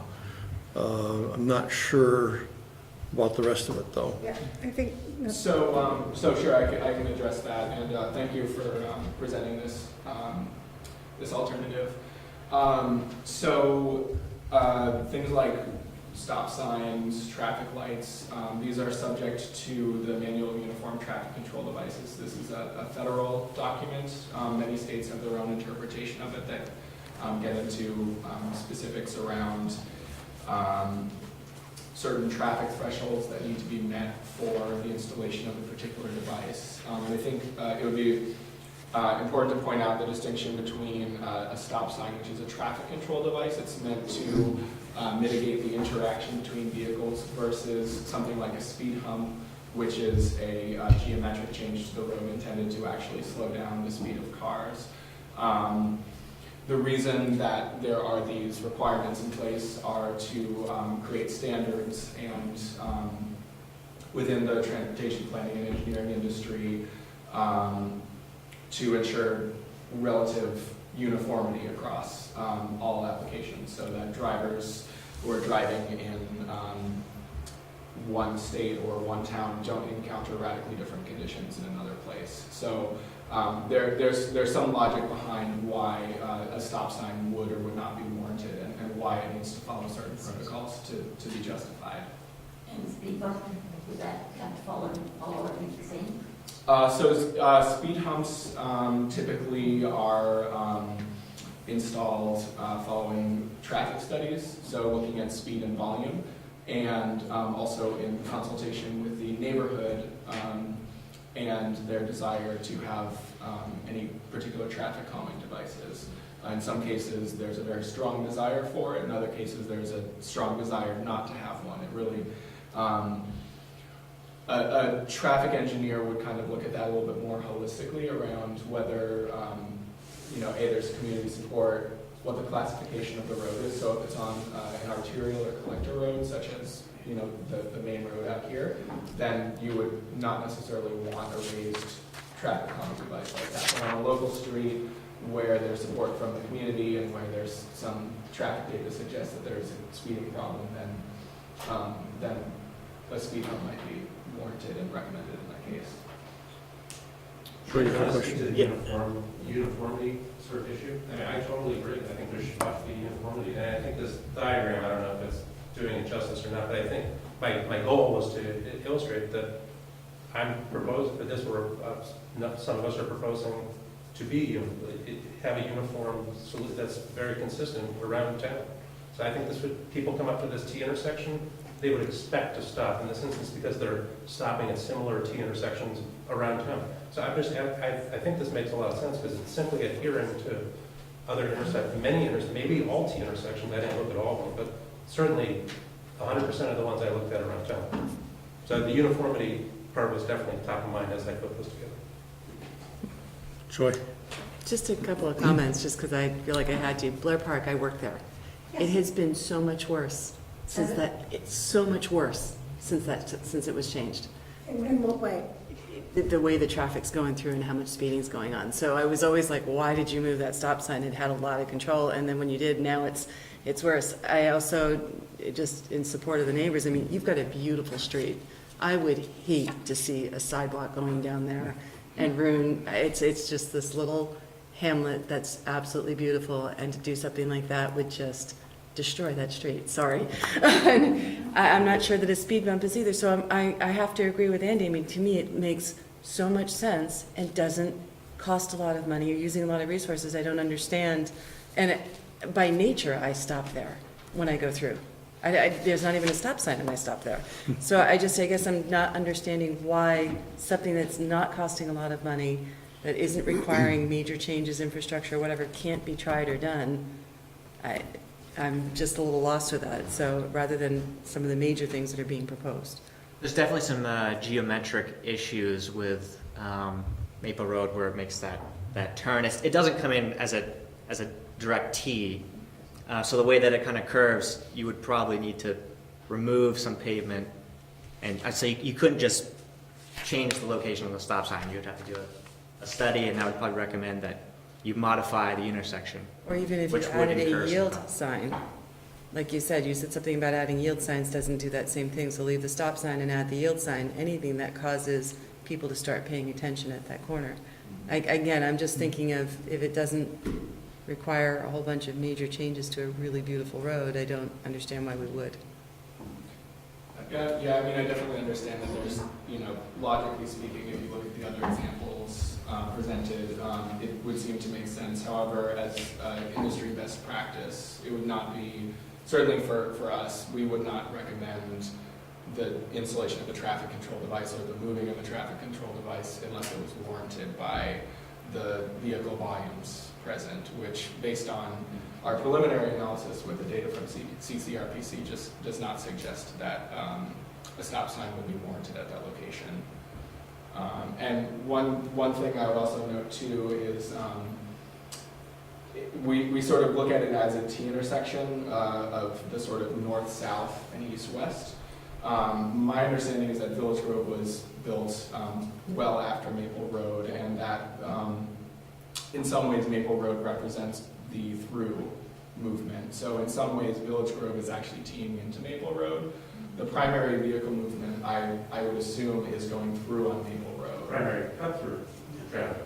Sure, but the bulk of the volume is going from the north-south segment to the east-west or vice versa, rather than going onto Village Road. Well, the majority of the local traffic is kind of just going straight to their points of exit. It's not really, I don't agree with your characterization if you take away the cut-through traffic. And technically, you're right, it was an addition onto that road, but it is a straight line from, it's virtually a straight line from, Route 2 to Village Grove, and it tees, even though the map shows a curve. I don't think any pavement needs to be taken out or anything else. It really is it's a T there, and it has historically, Maple Grove, yes, came in later, but it's a T, and a stop sign. I think I'm not really in favor. I'm not in favor of a yield sign. I don't think the people that are going fast through there aren't going to slow down for a yield sign. But I think they will stop for a stop sign. And I hear what you're saying technically about volume. It seems like, again, there's, like Rick over here who's home, retired, and hears all the time. He sees it. If you're on the road and you're with those kids, you see it. And it may not, the volume may not require or may not allow this. But again, there's got to be somewhere in the rule books a common sense approach that just allows us to do inexpensively do something that will really truly slow that traffic down. And I'm confused about how a stop sign doesn't slow traffic down. A stop sign stops traffic. A speed bump, you keep rolling. I don't, speed bump is going to slow the traffic down, I feel. It's not going to stop the traffic now, it's just slow them down to go over the bump. It won't be going 30 miles an hour on the bed. So as you can tell, based on the conversation tonight, we've received multiple different feedbacks. Yes, no, maybe so, we want this, we want that. There's been no real consensus. That's why the staff is doing the recommendation of currently no build until we can figure out a consensus. Would you consider adding this alternative to the mix? Like the engineer said, that we don't want to recommend putting in a stop sign or relocating a stop sign if it's not warranted, so no, the staff wouldn't recommend that, unless we did a stop sign warranty analysis. I can't legitimately go in and say I recommend this with no data to back it up. So there is a consensus on Maple Road, however, that we would like to stop there and not have anything else. Just to Got it. I think the neighbors have all talked, people that we've talked to that walk their dogs and stuff. There's a pretty strong, if not universal consensus that a stop sign really makes sense, as Andy has proposed. And, you know, I have several email proxies to that effect, so. Further questions from the board? I'm trying to understand how stop signs work. I mean, I know how they work. What I'm getting at is, Brown, octagon in red. am I supposed to stop at them? Yeah, some people do. It's not discretionary, it is Yeah. mandatory. That actually is a little bit my point, is right now we have a road where, two roads, where it's the town, I'm sorry, I shouldn't say that, there's no direction of who has the right of way. So if there were, I'm just trying to explore this a little bit, if there were an accident, and how would they ever assign blame? Because there's no right of way. Is there at all? There's always a right of way, actually. If you go back to when you took your driver's ed class, it's the same as the four-way intersection down here on North Wilson Road. The person that gets there first gets to go first. If you both arrive at the same time, the person to the right has the right of way. I'm just trying to, we put stop signs in to help, you know, those of us maybe who are challenged with what's the right of way. And you have a road, the road, Maple Road, bends, well, as I come off of Route 2, heading towards Old Stage, it bends to the left. I've got Village Grove coming in straight. Do I have the right of way because I'm staying on Maple Road, or do I have the Yes. right of way because I'm going straight? They have a stop sign, technically. They Okay, have to but- wait until you clear the intersection, or the turn. I realize there's a stop sign there, but if I heard you right, that was probably, the town would not encourage having a stop sign there now.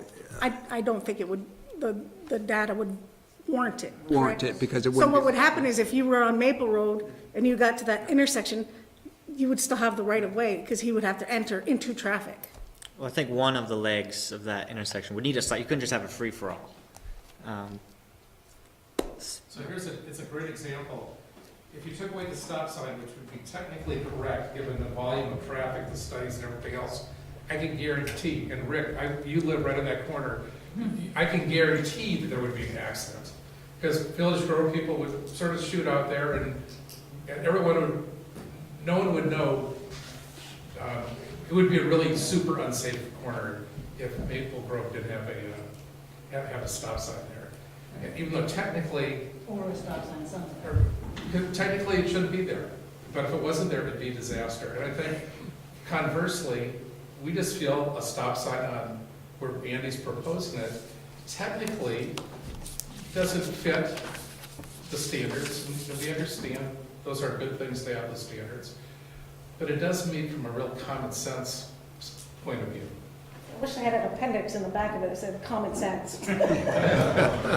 Look here. It would make my life a lot easier, but Yeah. unfortunately they don't. Believe me, we don't like having these sorts of, sort of having it out like this, but, you know, it's, we're appreciative of it.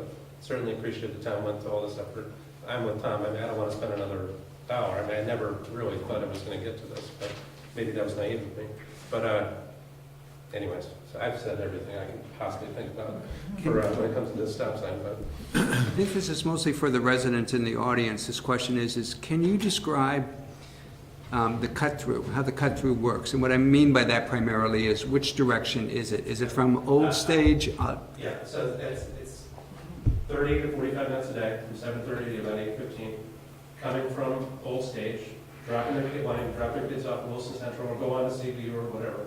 So they just, rather than waiting the 6-car backup on Old Stage, they cut through Maple Road, and there's 2 cars there, or none. Yeah. And then they can avoid that 6-car backup. And they make a left onto, They make a left turn. So again, if we're talking about any other hour of the day, we're just happy residents not coming up and meeting here. But it's really just this 30, 45 minutes. but those are the critical, and I get that. And you know, frankly, I walk, selfishly here, I walk my kid to school next year. I mean, she's gonna walk alone, 4th grader, and she's old enough to do so, but she pulls me on the side of the road, 'cause she's better Okay. road walker than I am. So I have all faith that she'll be fine. does it, so it's a public road, so we can't prohibit people from using it as a cut-through. The concept is how do you discourage them?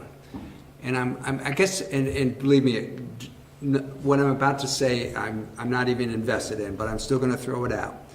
Have we looked at physically preventing the cut-through? And there might be 2 ways to do that. Love that. What's that? Okay, sorry. Well, okay, I'm saying, is this at all an option? Physically, either you could block off part of the road, or you might make Maple Place one way. I'm just putting these out there for argument's sake. Okay? Yeah, I think the fire department's gonna go for that one. That would be awful. Fire department and police are not. So what I'm hearing is there's no ability to prevent it from being a cut-through. We've resigned ourselves to the fact that this will be a cut-through road from time to time. We're just trying to find a. How do you discourage it? How do you make it how do you make it inconvenient so there's less desire to use it as a cut-through? Frankly, we're just asking for what's totally conventional around town, so, and it happens to be a pretty good solution too. Which is the stop sign, as you've indicated on what you gave us. Okay. The reason that we connect developments in different subdivisions that also allow cut-through is so that traffic can move easier throughout the town. I mean, we've got Bridge Streets going in, we've got Blair Park, we've got Zephyr Road. Those are all cut-through to avoid Taft's Corners, you know? So there's cut-through places throughout town, and there's nothing we can do to prevent them other than have dead end or one-way or cul-de-sacs, no way in, no way out, one way in, one way out. So we can't do that. And at our public informational meeting, the kickoff meeting, remember, Andy, we had discussed possibly shutting one end of the road or the other end down. And I said, fire department, police department will not go for that much. And regional planning had never seen that happen anywhere in Chittenden County before. So I don't think that's an actual possibility. Yeah, like Lisa said, we really try to promote street connectivity rather than dead ending and creating all these disjointed street networks. It's important to just realize there's a nature of roads, like we're a local road with houses, and it was designed clearly as a neighborhood, And then there are thoroughfares, Old Stage is a thoroughfare, whether you live on it, and all the neighborhoods are spawned off of that. So there are thoroughfare roads and local roads. This is a local road. Should be kept as a local road to the extent possible, while maintaining, this connectivity of the network and Lisa, I think it's unique, it's also unique in the nature of it because of Williston Central School. And if you did a count of kids that are 12 and under that walk back and forth on that road, I can tell you it's way more than the number of cars. So when we get to if you're doing the cut-through, I'm sorry, I'm gonna explore for a second. If you're doing the cut-through from Old Stage to Route 2 to Wilson Road to get to school quicker, so you avoid the cars, and is there a stop sign where Maple Road meets Williston Road? Yes. What if there was a stop sign that said no left turn? You're gonna make some neighborhood. Well, I've got an easier question. Who does the signs that, say caution children, caution blind child, caution whatever? You have them? You have the caution children? I think so, Not the town one. But Public Works would, So is there one on, I don't believe so. would that do anything?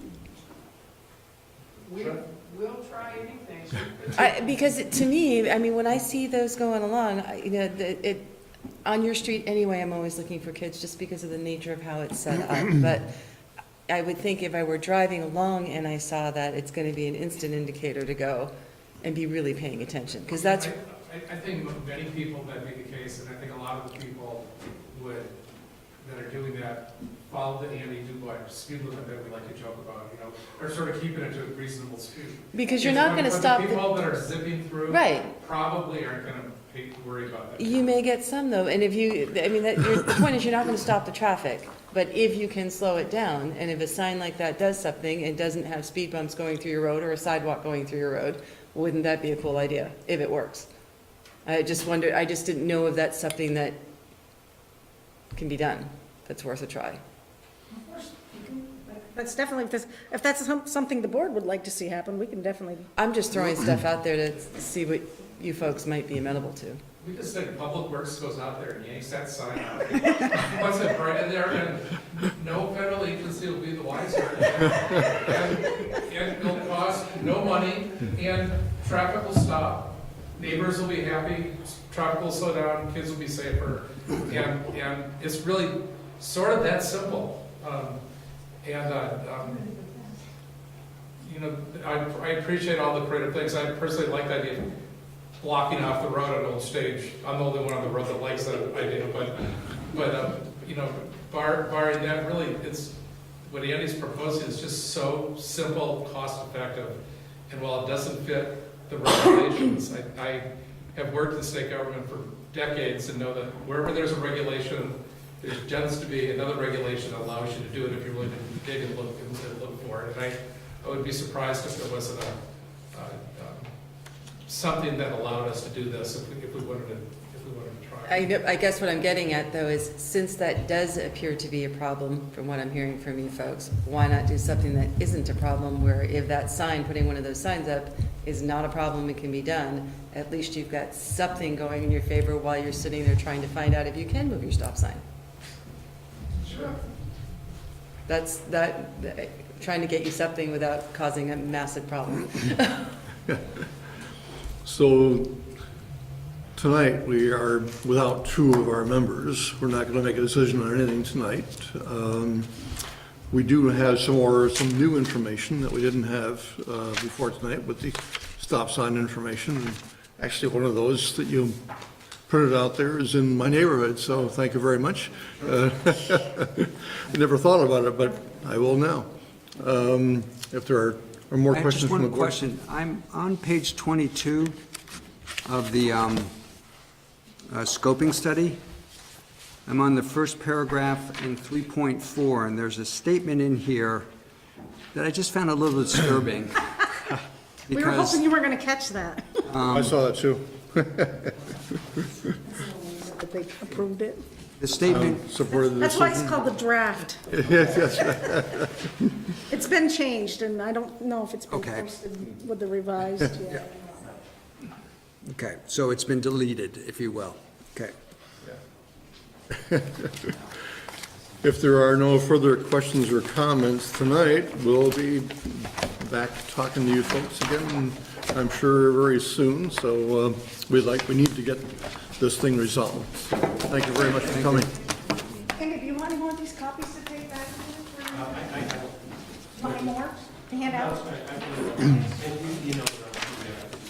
I believe so.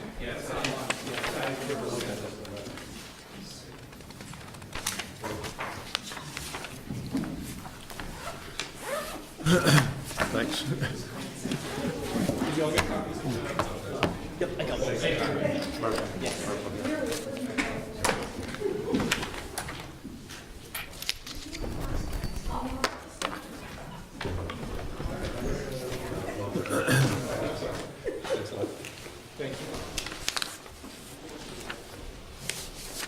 So we'll go from one traffic thing to another, and we'll talk about the traffic ordinance amendment. And Eric, I presume you're going to talk about this.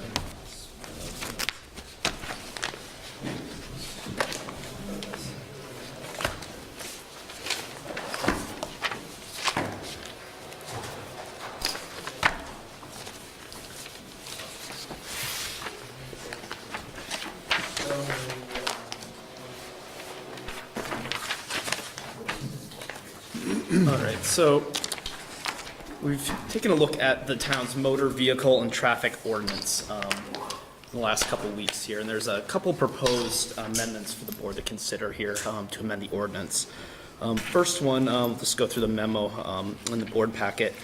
Weight regulations, proposing a new section, it would be Article C here, where we would look to restrict through truck traffic on some roads in town.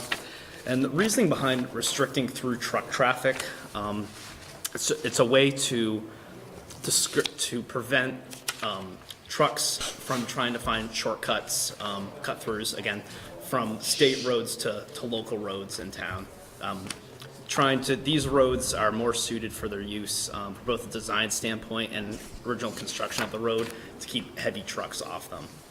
And also keeps these larger trucks out of residential areas. So we'd be talking about trucks going through town from one space to another. If there was a delivery on that road, something of that nature to access that road, Public Works would provide permission for that. The other major section of the ordinance is looking at universal global changes in Appendix B, stop and yield signs, again here. Looking to make sure, in the ordinance right now, it's a little bit all over the place, referring to our state routes in town, US Route 2 and State Route 2A. Proposing to change that to always reference the state route first and then put in parentheses the local road name. For example, US Route 2, Williston Road, Route 2A, Essex Road. And by doing this, it provides the police department with a mechanism. They can write a ticket under part of state statute, so the town can get a portion of the revenue from the ticket on the state route. Well, we'll come back to this. Okay. Yeah. In addition, on the backside here, let's clean up some addition of the stop signs. For one, the four-way stop the board approved for North Williston, Governor Chitlin Road, Mountain View. And then upon review, we realized that the two stop signs listed for US Route 2 right out here weren't listed in the local ordinance, so same idea to clean up that piece. Removing James Brown Drive and Essex Road stop sign, which has been replaced by a traffic control signal, and we would add that signal into Appendix C. That's an overview of what staff's recommended for consideration for changes by the board. A next step would be to warn a public hearing. Recognize the full board isn't here tonight, so it may be board's discretion what it wants to do, and here to answer questions. Well, the question I have is a little bit similar to the discussion we just had, the prohibiting truck traffic from using roads as a cut-through. I get the concept. I like the concept. Do we have the right to do that, I guess is the way to put that. What is the rationale for doing that? It's something allowed by the board. I was checking with Bruce today from Public Works. I sat down with him and Officer Shepard, who does truck enforcement, last week to go through this. So really thinking about avoiding that unnecessary truck traffic on our local roads that aren't built to withstand as much of that force. State roads originally may have a better base on them, trying to avoid that some extra truck traffic when possible. And you see some of these roads we've listed, like Walker Hill Road, River Cove Road. Right. A lot of trucks now with GPS systems are putting them here for the quickest way to point A to point B. So would there be signs that say no through truck traffic? Or these standards, I mean, they reference that federal guidance document, uniform traffic, something, something, something. Is this appropriate under that? I'll have to look for the exact wording. I know, in our discussion, those signs are out there where we put the restrict. Yeah, I just want to, it's a new thing. It's making me a little bit uncomfortable from the standpoint of, I get the wear and tear piece. I get the wear and tear piece. I just want to make sure that there is a sound rationale that we can hang our hat on. I know Bruce Hoare, our Public Works Director, believes very strongly, as I do, Yeah. in manual on uniform traffic control devices, I think is, or something like that. Yeah, yeah. Anyway, and he would not be suggesting a change that was inconsistent with that. Okay.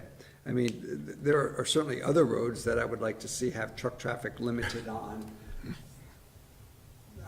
You know, just for instance, North Williston Road, you know, down through what is called the Hollow. It's just scary meeting a truck on that road. I'm sure those, I'm not suggesting we can do that yet. Actually, in a way, we have, the weight limit on the bridge crossing the Winooski River is lower than the bridge capacity to handle it. In other words, the town imposed a lower weight, and that's been a point of controversy periodically in the past. Okay. And that was actually my other question, is the 24,000-pound, 12-ton limit, what does that equate to? What are we talking for a truck there? That's a good question. I mean, is this I assume it's not a pickup truck, but I assume it's definitely something smaller than, you know, your big tractor trailers that you see on the interstate and that type of thing. It would just be helpful for me to understand what that means. Yeah, I'm trying to picture, for an example, a dump truck fully loaded with fill or gravel. Right. I'm just thinking some examples we may be able to look up and find an answer to. Would the delivery truck that delivered our new clothes washing machine exceed that or not? It just to help me understand. Even if it did, it would still be permissible. Because it's doing a local delivery. Yes.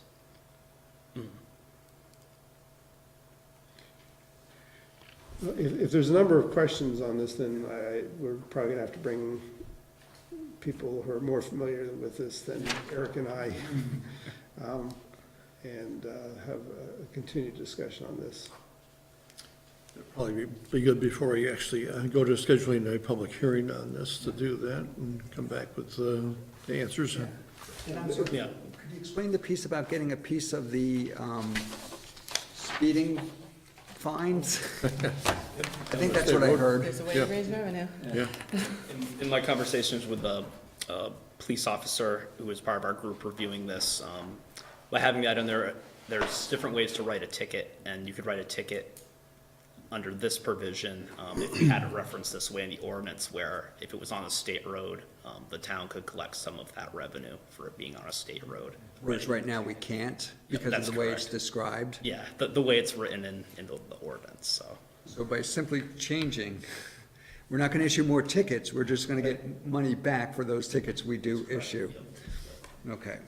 Yeah, this ordinance change start off with just a simple stop sign removal, I'm sorry, addition.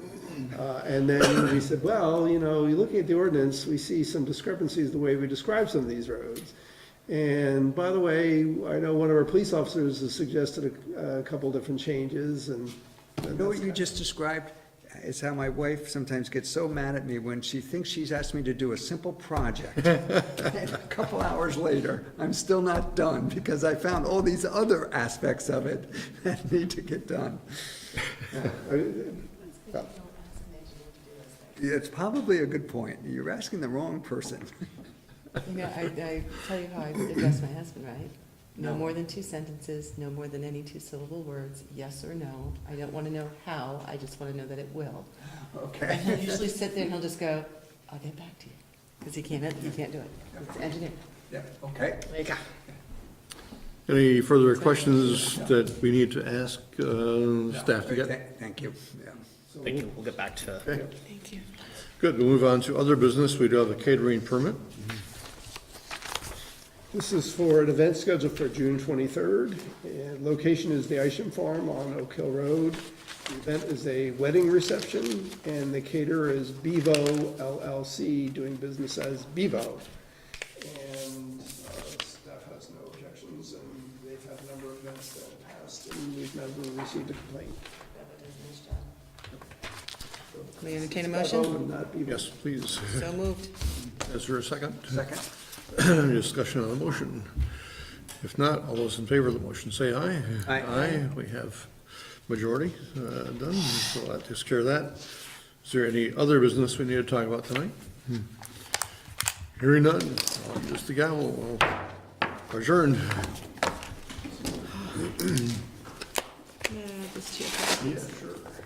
Well done, guys.